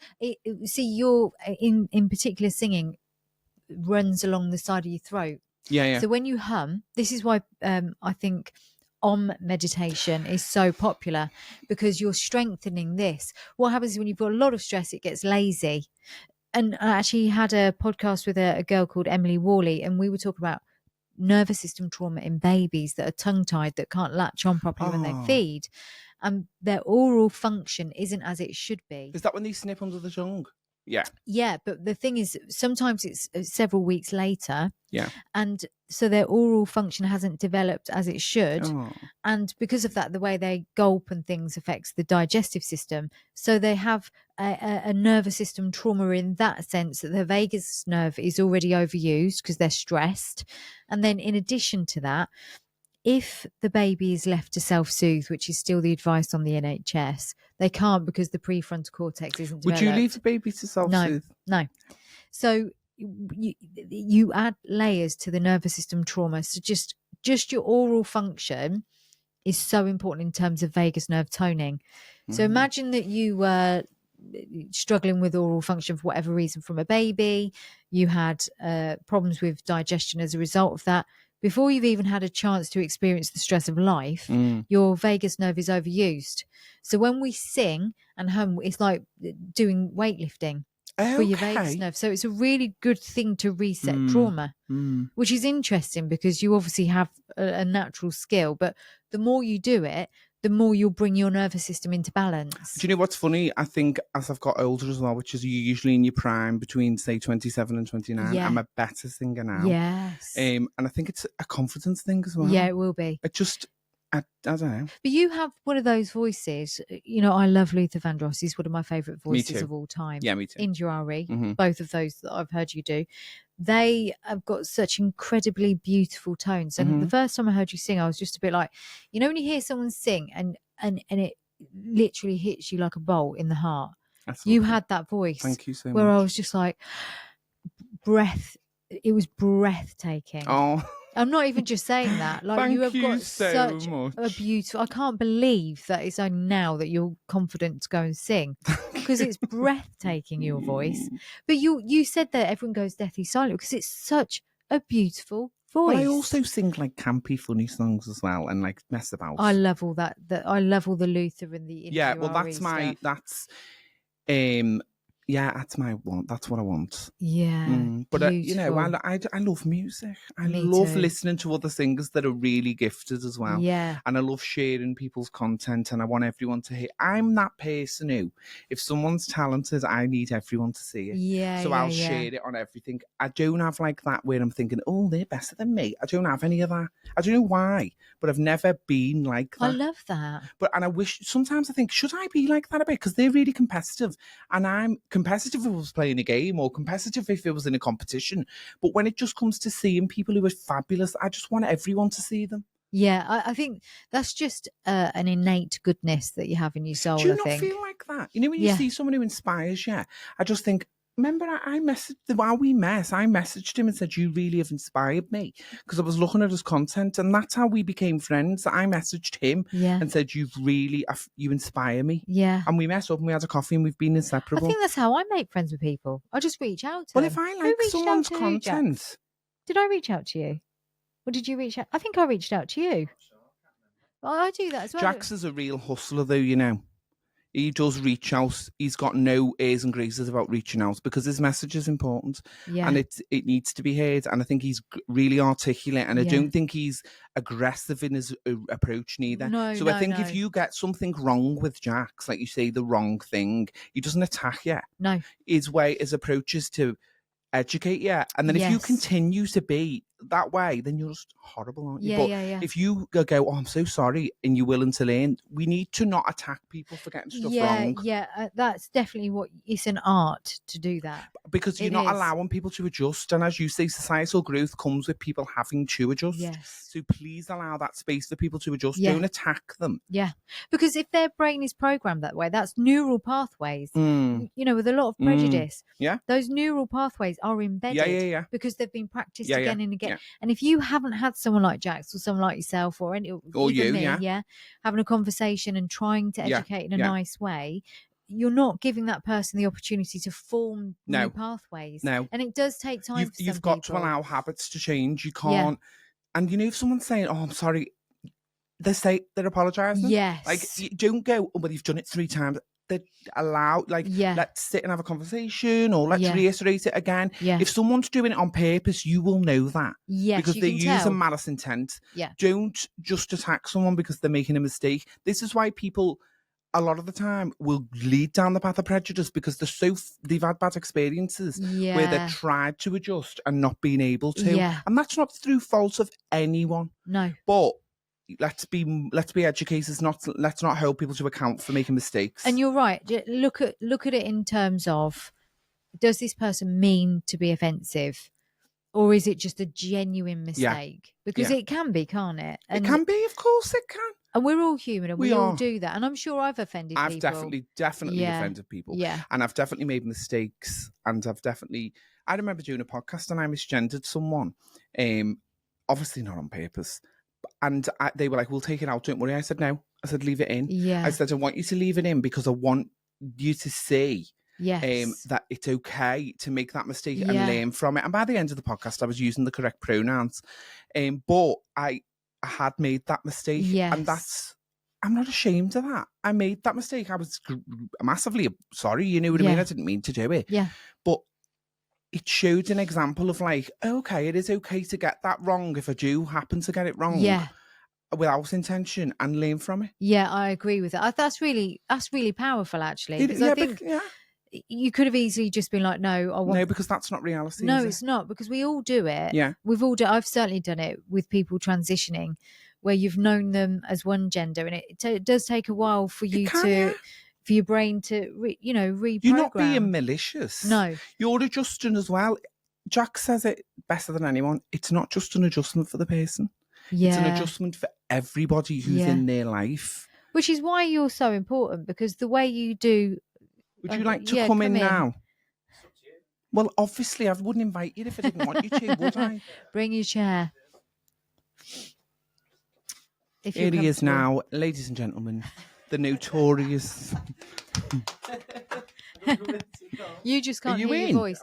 Can you share a mic and lean in? I'm covering your camera though.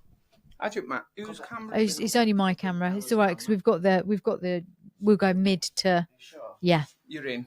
I'm in. Oh no, you can still see me. Just that's it. Oh yeah, that's fine. Oh, yeah. Are you comfortable though? I feel like we need a little bit. If you know, like in Neighbours when Scott and I think Charlene we got should just married. like, keep smiling, keep shining. Can you sing, Jax? No, Cannot fuck. you can dance though. Really? He's got moves like Jagger, haven't you, love? Tony on. when your track comes out with the DJ, is Jack's going to be in the background doing all No, the but we might artistic- do like a sexy music video for Pam or something. Big D energy. Isn't it? Big D energy. That's what he's got. This is an example of big dick energy. Yeah, for sure. It is. For sure. Do you know what? He's just the perfect man to me. Ah, He is. He is. I always say it, don't I, Lush? Yeah. But we are like the duo no one would expect and like everybody loves. He doesn't fancy me anymore. 'cause I'm I like his don't know. brother. He is like my brother now. did you fancy him? Have you seen him? Oh, of course. I mean, this is why I'm asking. But that wasn't what I was inspired by him, obviously. But then when I met him, he does give off that energy where you're like, oh, you know, And he looks nothing like Idris, so that's a massive shout out to you. exactly. Yeah, Listen, we've got like an amazing friendship. we've haven't got an amazing friendship, and we're not. It's opposite to do a track sometimes. we? Yeah. You know what I mean? I think we've both been really, really vital for each other. I agree. Yes. In each other's lives. You know, I think for me, when I first met Tom, I was doing everything I was doing, but I was sort of, doing all those things on my own and very much still in the world of, well, I still am, but being a prison officer and being in Wigan and, being around all these amazing supportive people, but not being around Queerness. as much. And, Yeah. I don't really want to be all in one. Yeah. And I think you need that balance sometimes because 100%. you can get drawn into that world, or you can get drawn too much into that world, and it starts to like play with your identity. Whereas I think for me anyway, I need that balance of people in my life to stay, Of course. Well, we- grounded, but then also speak with people who understand. There's I can talk to Tom about extremists things in that every I community. can't talk to others about, and We've got to be able to blend society, and that requires us to keep Yeah. a hand in every single part of our being. Yeah. So, but whereas you get extremist doing right with the wingers, boxes. extremist left wingers, you get extremist people, and that becomes unapproachable. And we But can't. you can't. For me, if I go to a restaurant and I only ever order one meal, what a shame to live my life with that one fucking meal. How boring What is would that? the one meal be then? Oh God, that's someone asked me this yesterday. It's so hard. bye, Bam. Mine would be lasagna. Oh, that is a good choice. Yeah, That's a very good choice. honestly, and I do make a mean lasagna. Oh, okay. I might go with that as well. Yeah, But then if you say something else, what would you be your second choice?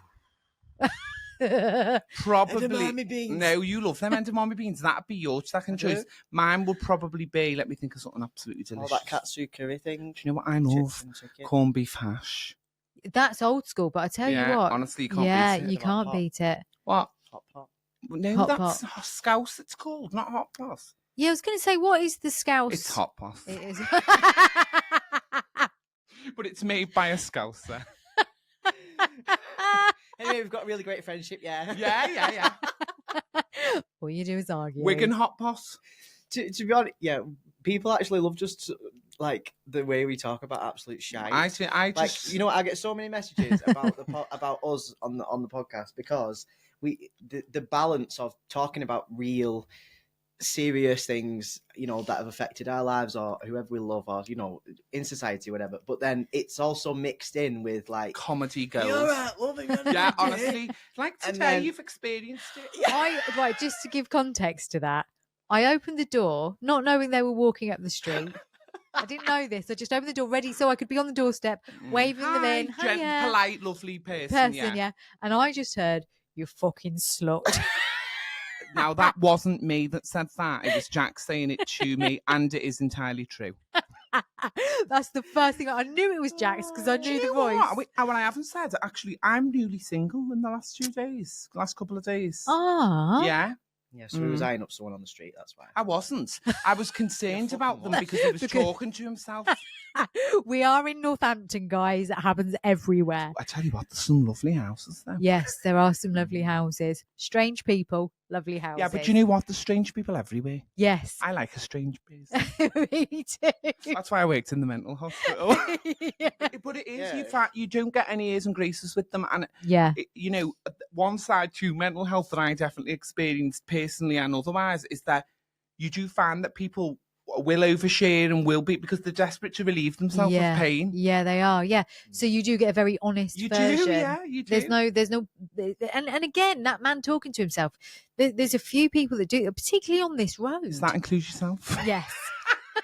I fit in. Do you know what? Very They well. say some of the most intelligent people in the world talk to themselves.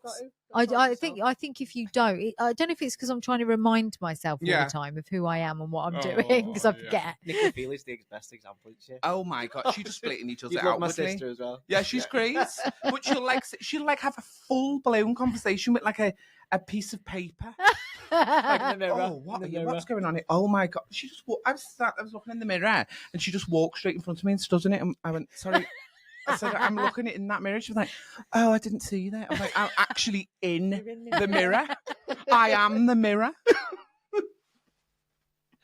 You three together must just be. Oh, it's good. You watched it. You probably watched Yes, it. So I have. different Yeah, all the yeah, time. yeah. We're all so different. Yeah, she's like. What does she bring to the table? Just a little quirky self. Sass. Sass. She's So much sass. Yeah, you just think you know what you're getting. Yeah. She Yeah. doesn't pull any punches. Not does she? at all. She's just very like. Not like outgoing like you there at all. Shy. Very like no, not even shy. Just like Well, says when yeah. speaks when she needs to speak. Yeah, she's not shy. Like but she's like I'd put myself in the middle. Like I'd, like. Are you she- protective? She's more, yeah, Definitely, Yeah. much, yeah. definitely. Very, very protective. And Of a we're- lot we're, of like, people. really, really close. Yeah, but I'm yeah, protective very of you protective though. of you. Like if I see horrible comments on your stuff, I reply to them and say you absolute effing, CUNT. Yeah, sometimes. But yeah. then I think now I've sort of retreated. But if he's having a bad day and I know it's going to make him laugh, then I'll go on and do another one. Yeah. But you two together, there is a special thing. Oh, 100%. It's magical. Yes. Yeah. Oh, it's magical. He's just everything that you would want in a friend. You just like Hampton Deck. I think more like Kim and Aggie. Yes. That. I'm Kim. Yes. That's so true. No, it is really funny though. I'd love us to do something, Oh, I would. post something together. I would love to.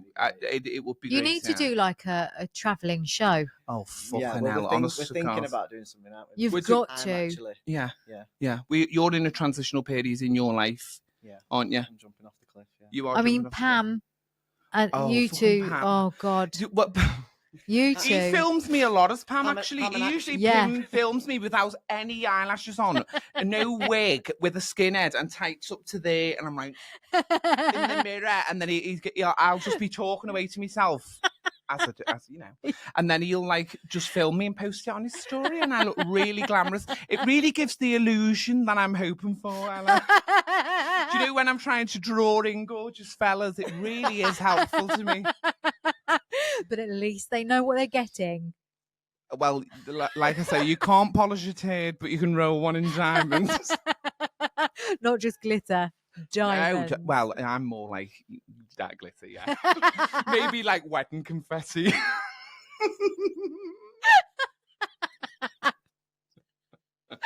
That's toxic stuff, glitter. I know. They're not allowed to use it anymore. No, but well, so's the confetti because apparently pigeons eat it and blow up. Honestly, someone told me that. That's almost as funny as his hole in the ice. Oh, conversation yeah. earlier. Oh my That's god. the thing. That is the thing. No, I'm sorry. Check whether the ice has got a hole in it or not. And I What, promise you now. what does the I hell can't remember, do? I can't remember which one it is, whether it's not got a hole or it has, but one of them won't make you ill and one of them will. I just won't be drinking ice abroad. We've spoken about our friendship, and Yes. obviously, I've seen your podcast with him and stuff, and his story is lovely. It's But I yeah. sometimes say to him, right, I need to see the comedy, funny side of you as well, Yeah. because the one that I see, it's different when people are, in your personal life as well. We don't film every single part of our being, and he is really, really funny, and some of his opinions make me howl with laughter because but he's also got a goal, and he's very orientated on that Yes. goal, and I get that as well. But sometimes I do love it when you're really, really funny. Like the things you do make me Because really I laugh. suppose a lot of the stuff you're talking about is very difficult to see every side of your character. But Yeah. what you two have done together, Oh yeah, it's funny. it Yeah. does show the other side. Yeah, Definitely. that's why I love it. Like, Yeah, I love what we it. do, It's because great. we do just make each other laugh. And Yeah, It's a honestly, beautiful, it's beautiful a it's a relationship. really beautiful healthy, like, relationship. it's really healthy friendship, and we Because keep each other. we're not high maintenance neither No. at all. No. I can't do high maintenance people because I'm so Yeah. high maintenance. Do you know what I mean? Yeah. And I know I am. Yeah. And it's part of my being. I'm not high maintenance for other, like for friends, but I'm high maintenance for me and For for the yourself. immediate people around Yeah. me. So I'm like chaos all the time. So I can't deal with anyone else. Yeah. Just Yeah. we Yeah. speak all the time if we want to. He works in an environment that doesn't allow him to have his phone, which gives Yeah. him a respite Yeah. from me. Yeah. Go Are you to sure work you in a wanna leave? prison, you get away from Tom. But actually, your careers are very similar in Very, that sense. very. You've got that Yeah. understanding of the Definitely. darker It side of. develops a sense. Yeah, that Yeah. I think as well, we do talk about we talk about everything. Mm. And I think sometimes he's the only person that I can talk about certain things with, and I'm the only person Yeah. because no one else would really understand. Yes. So, do you have anyone else like Jax in your No. life, and you don't have anyone else like? That's really No. No. lovely. And we fell out once, and we was both really like. Not really. Well, I just a mean, little bit, but we dramatic didn't because speak for like 3 days, and we were both just like, Yeah.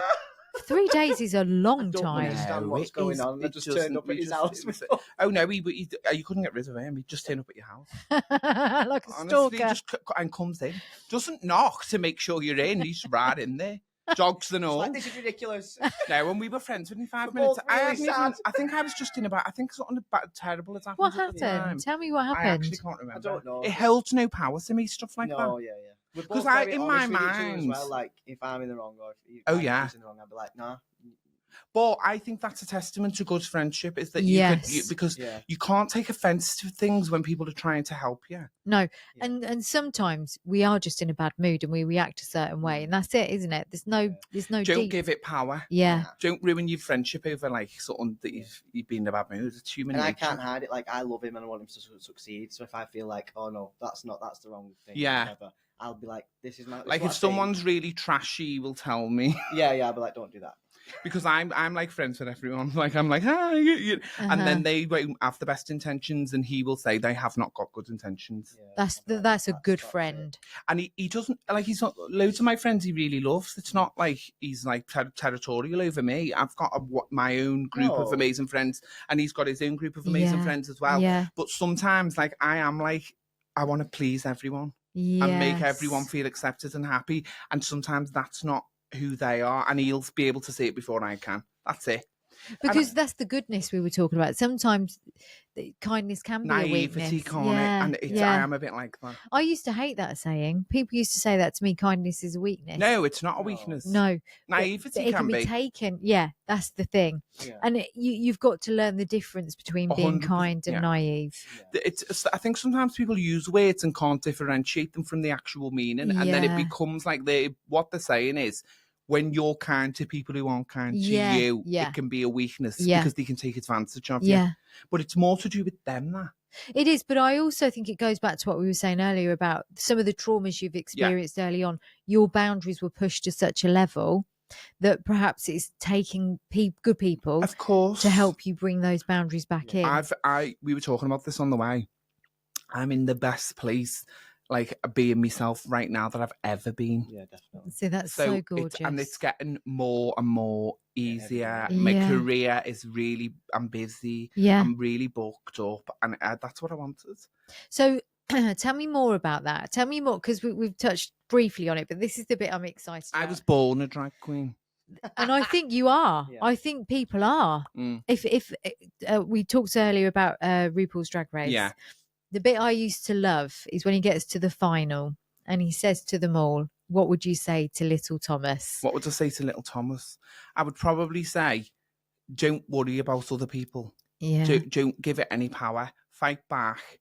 Know that you're going places. Yes. And know that if you want to be a star and you set your mind to it, you will be a superstar. Yes. And I honestly now truth be told, believe that I am going to be a superstar. You already are, but you are going to keep. I am, yeah. You've got all the ingredients. I'm not going to stop working ever. I'm not going to stop hustling for what I want. And I think you've inspired that in me as well, because what you've gone through is always going to be, in my mind, and as I said, it was relative before, but it's so big. It's such a big thing to do. And I just think if you can do that, that's like, I can do anything. Yeah, I mean, you can't ever imagine changing your life to the degree that you have. You just can't.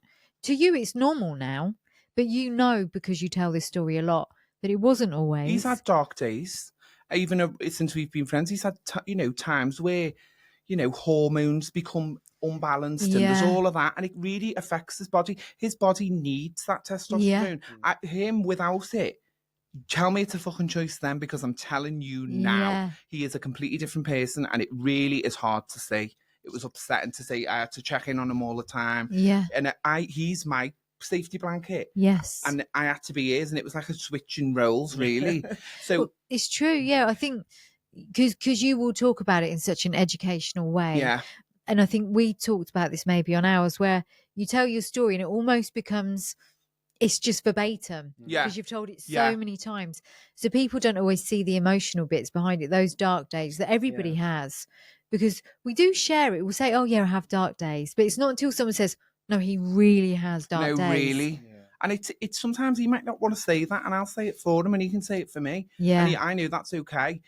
But to see someone who's this pillar of strength to you and bravery and inspiring, to see that other side of him, it not only humanizes him so much more, but I was also like, oh my God, it gave me a totally different perspective on how even like being transgender is. And I thought I knew it all, but that really did give me an insight that I hadn't had before. Yeah. And I think actually, although there are a few people out there on TikTok and Instagram talk about it, you're doing it on a really different level. I agree. And I think that's because you've got the history with being a prison officer as well. You understand the human psyche as well as understanding the trans story and the trans issue. So the way that you deliver it is very, very different, don't you think? Yeah, I've always said it. And I think the way you deliver it makes it easier for people to approach, easier for people to understand. It's done in, it can be by in layman's terms, it can be in, I just think the way you do it is an easier thing to digest. It really is. And I think you said earlier in the other room, you said something like, because of the way you look, people are more responsive to you. Yeah, I think shouldn't be the case. But it shouldn't, but it is. But that is only a tiny element of it, because if you're a dickhead, yeah. I agree with that. I think it's just the initial, because I've done quite a lot of campaigns on purpose, because just say it. I don't look what people would describe as visibly trans. Yeah. That's what sometimes gets people's attention. So, for example, if people see me as a good-looking man on the front cover of Salon magazine, like yes, that is the thing that will make people go, oh, that's a good-looking man. Who's that? Yeah, because it had no words on it or anything. No. And that's what gets the attention. Yes. And then they don't think immediately transgender, because we had the conversation. People just think man in a dress straight away. Yeah. So they don't automatically think transgender, don't associate at all. Yeah. And then when they get that information, they go, oh my God. Yeah. Because they're already invested. There isn't just one image of transgender. There isn't just one story. There isn't just one way to do things. No. And it can be normal and it can be absolutely fine. And we can welcome this into society and move forward. Fine. But it's the way. The trouble is because of the world and the visual representation of humanity in terms of shallowness. So everyone's aesthetically pleasing, everyone's beautiful. Yeah. It is more easy for the consumer who is shallow, which is most of us, to digest a beautiful person than it is somebody who is visibly trans that would be then, which them words are associated with being a man in a dress, which is really fucking offensive and awful, but it's also reality. And the way that the people that have got stuff to answer for is television programs from years ago and the media that'll show pictures of or characters that are trans as a man with a mustache and a wig. Yeah. And that's really fucking offensive, but they didn't know better. It's generational learning. Do you remember, because it was the first thing I'd watched, I don't know if I spoke about this with you or not. It was on BBC. They replayed it recently. It was called Sex Change. With, I can't remember the person's name now. She's dead now. She campaigned for years and years and years, and it followed the transition from male to female from, I think it was the late 70s or early 80s. Wow. I think it was called Sex Change. BBC Two it was it shown April on. Ashley? Yes. Mm. Blonde hair. Older woman. She's Yeah. just recently died. She Yeah. was from Liverpool. Yes. And she married an aristocrat who left his wife, and then he divorced her. No, and she it wasn't. It wasn't right. that one. It wasn't that one. Very that lady was very. She'd gone. She was a model. Yes, different one. Yeah. Oh, I wish I could remember it. I'm going to send you a link. I'll post a link on this podcast for it, because it was. Was he Northern? I can't remember, but to go through the process for the transition, the psychiatrist was absolutely disgusting. So there's a point where during the transition, the period of time was like, how long was it that back then? Can you remember? You had to live 12 months, wasn't it? Still last year to, yeah, it's 12 months. I think it was longer than that then. I think it was 2 years. So this person was transitioning, going through the hormones, putting on lots of weight because it obviously wasn't balanced properly, and then decided they were going to go and fund their own boob job. And the psychiatrist spoke to, I wish I could remember her name. It's really frustrating, but like she was a criminal for doing it. And the treatment, the way she was spoken to, the way she was treated by the medical profession was so disgusting. But following her journey, she was so brave to let the cameras follow her around. Yeah. I wish I could remember her name. It's really frustrating. It's BBC, isn't it? It's BBC, so you'll be able to BBC get Two. it on iPlayer, or you'll be able to get it on something Yeah. like that. There's a lot of people that will have experienced stuff Yeah. like that. I mean, there's even down to the film The Danish Girl. Yes. You know, that's it's shocking. And April had to go and fund surgery, didn't she? She was villainised for years and years and years. But you would never have known. Well, no one did know until she was outed. Yeah. And when she was with the aristocrat. That's and right. then she divorced him, and she couldn't take any of the money from the settlement because they didn't recognise the marriage. Yes. Because they were saying she was a man. Yeah. And she had a big memorial thing put in the Museum of Liverpool. Because she was from Liverpool. Yes, but she was so well spoken, wasn't she? Oh yeah, she was a pioneer. She was. Fabulous woman, and this is why I'm saying trans is not new. No, these people have always existed. Didn't she have her surgery in the 60s, 50s? Yeah. Yes. In like Belgium or Germany or something like that. It was a doctor that had only done one other. Yeah. If unless it was the first, I know it was very dangerous for her to have it done. Do you know what? It's still really dangerous now. Yeah. It's still really complicated now, and it still hasn't progressed enough. And most trans people, I can't speak on behalf of everyone, but most trans people that I know personally do not have bottom surgery. Because it's so dangerous. Well, for female to male, it can take up to 4 operations. And 60 grand. And 60 grand. 60 grand. I mean, it's just... And a very long pause on your eye. And so, to go from male to female, you have to wear something inside to keep it open for the rest of your life. Yeah. Why would you choose that? You wouldn't choose that. It baffles me. Yeah. This is where the lack of education comes in, as you said before. But also, people that have trans... Is it Carmen that was on RuPaul's Carmen Carrera, yeah. Beautiful. Beautiful. But has she spoken about having to go through, like, what it actually takes? Because I think that does need a wider narrative, doesn't it? Definitely it does, yeah. I'm not sure, to be honest with you, but I do like her, and I think that she's beautiful and she's a great representation. Munro Bergdorf is another one. Fantastic. There's a documentary on Channel 4, I believe, where she has some facial surgery, and she also goes to, like, anti-trans rallies and things and sits in the room and gives her opinion. Genderquake, do you remember that? Yes. That was another one. There's been some really great programs, but what we were saying was, the minute the title alludes to that, the people who need to see it won't watch it. Yeah. So it needs to be more so mainstreamed, mixed in with society, so that we're forcing people to see that people like this exist and are normal, functioning members of society Yeah. like anybody else. Yeah. Yeah. And I think that's the conversation that you were saying there about the magazine, where you said there was no words. So it's just, here's a visual image of someone who's beautiful to look at. Yeah. And then you've got them, because they do say that it's like the 7-second rule, isn't it? You know, within 7 seconds of looking at somebody. It's like a book, isn't it? If you Yeah. pick that book up and go, oh, I love the title of that, Yeah. you're going to open it. Yeah. If you pick it up and the visual is not what you want to see, you're Yeah. going to put it back down. Yeah, it's so true. Food, but we eat We with eat with our eyes. We lose eat half with the our audience eyes. like that. Like if I do a talk or something Yeah. like that, you can lose half the audience like that if they know it's what it's about, Yeah. because they immediately switch off. Yeah. Yeah.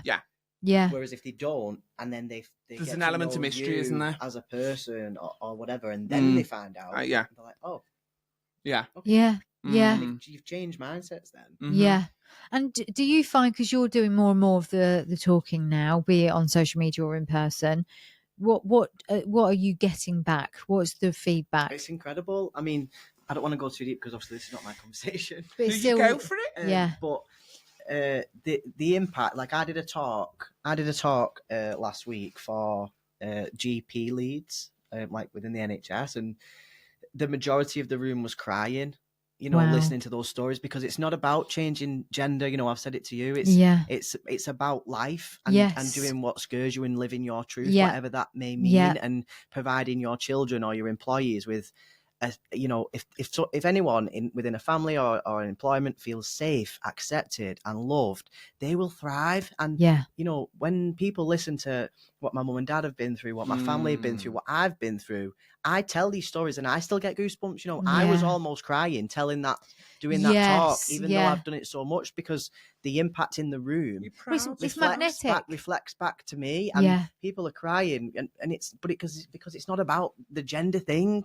It's about the fact that Life. oh my God, Yeah. society means that this is really dangerous for you to go back working in a prison, or Yeah. we nearly lost you as a child because of this, or Yeah. I can't cope with what you went through as a or what you're facing now, and Because I'm you're so thinking of proud your what own you're doing, and children and all these things. Yeah. And I had so many messages. I literally had testimonials and messages within an hour of leaving. Yeah. wow. Because people were sending me massive emails and going into my cousin who arranged it, the boss, talking to her about their family and everything they've been through, and she was messaging me like, all these people are just coming and opening up because That's great. you've made them Yeah. feel like, messages like my son.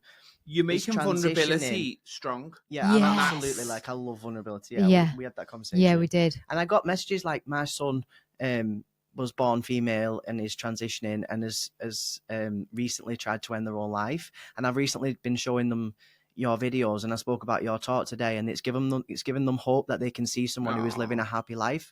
Like that is all that matters. It is. Sometimes I think if you lived your life every day like it was your last, Yeah.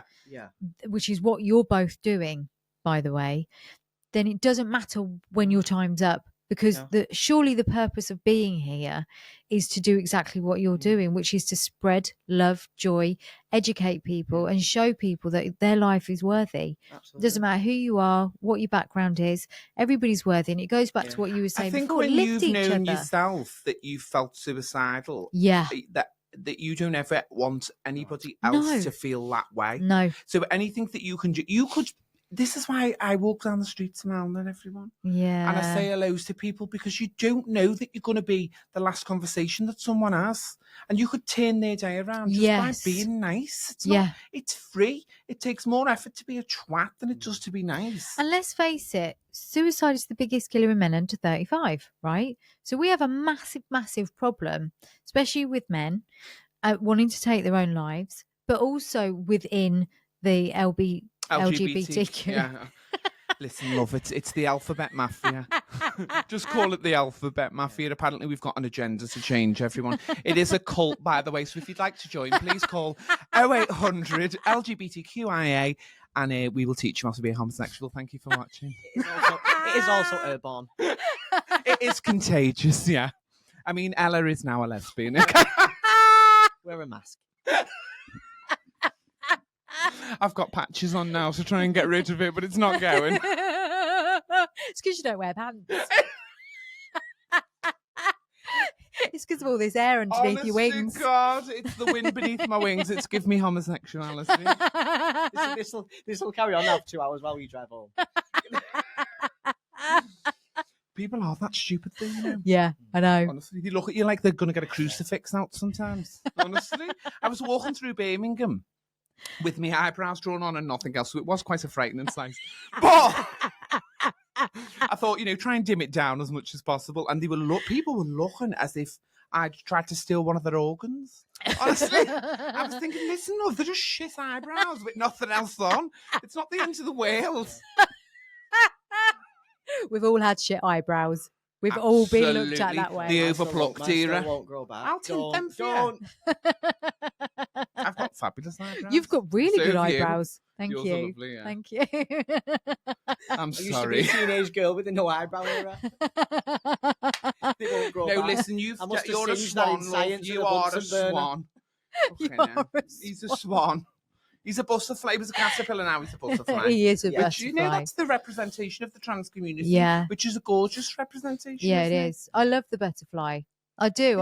It's gorgeous. It's something that turns from a little witchy grub into Mind a you, I love beautiful- them Yeah, too. they're gorgeous. Not I lo- witchy grubs, No. caterpillars.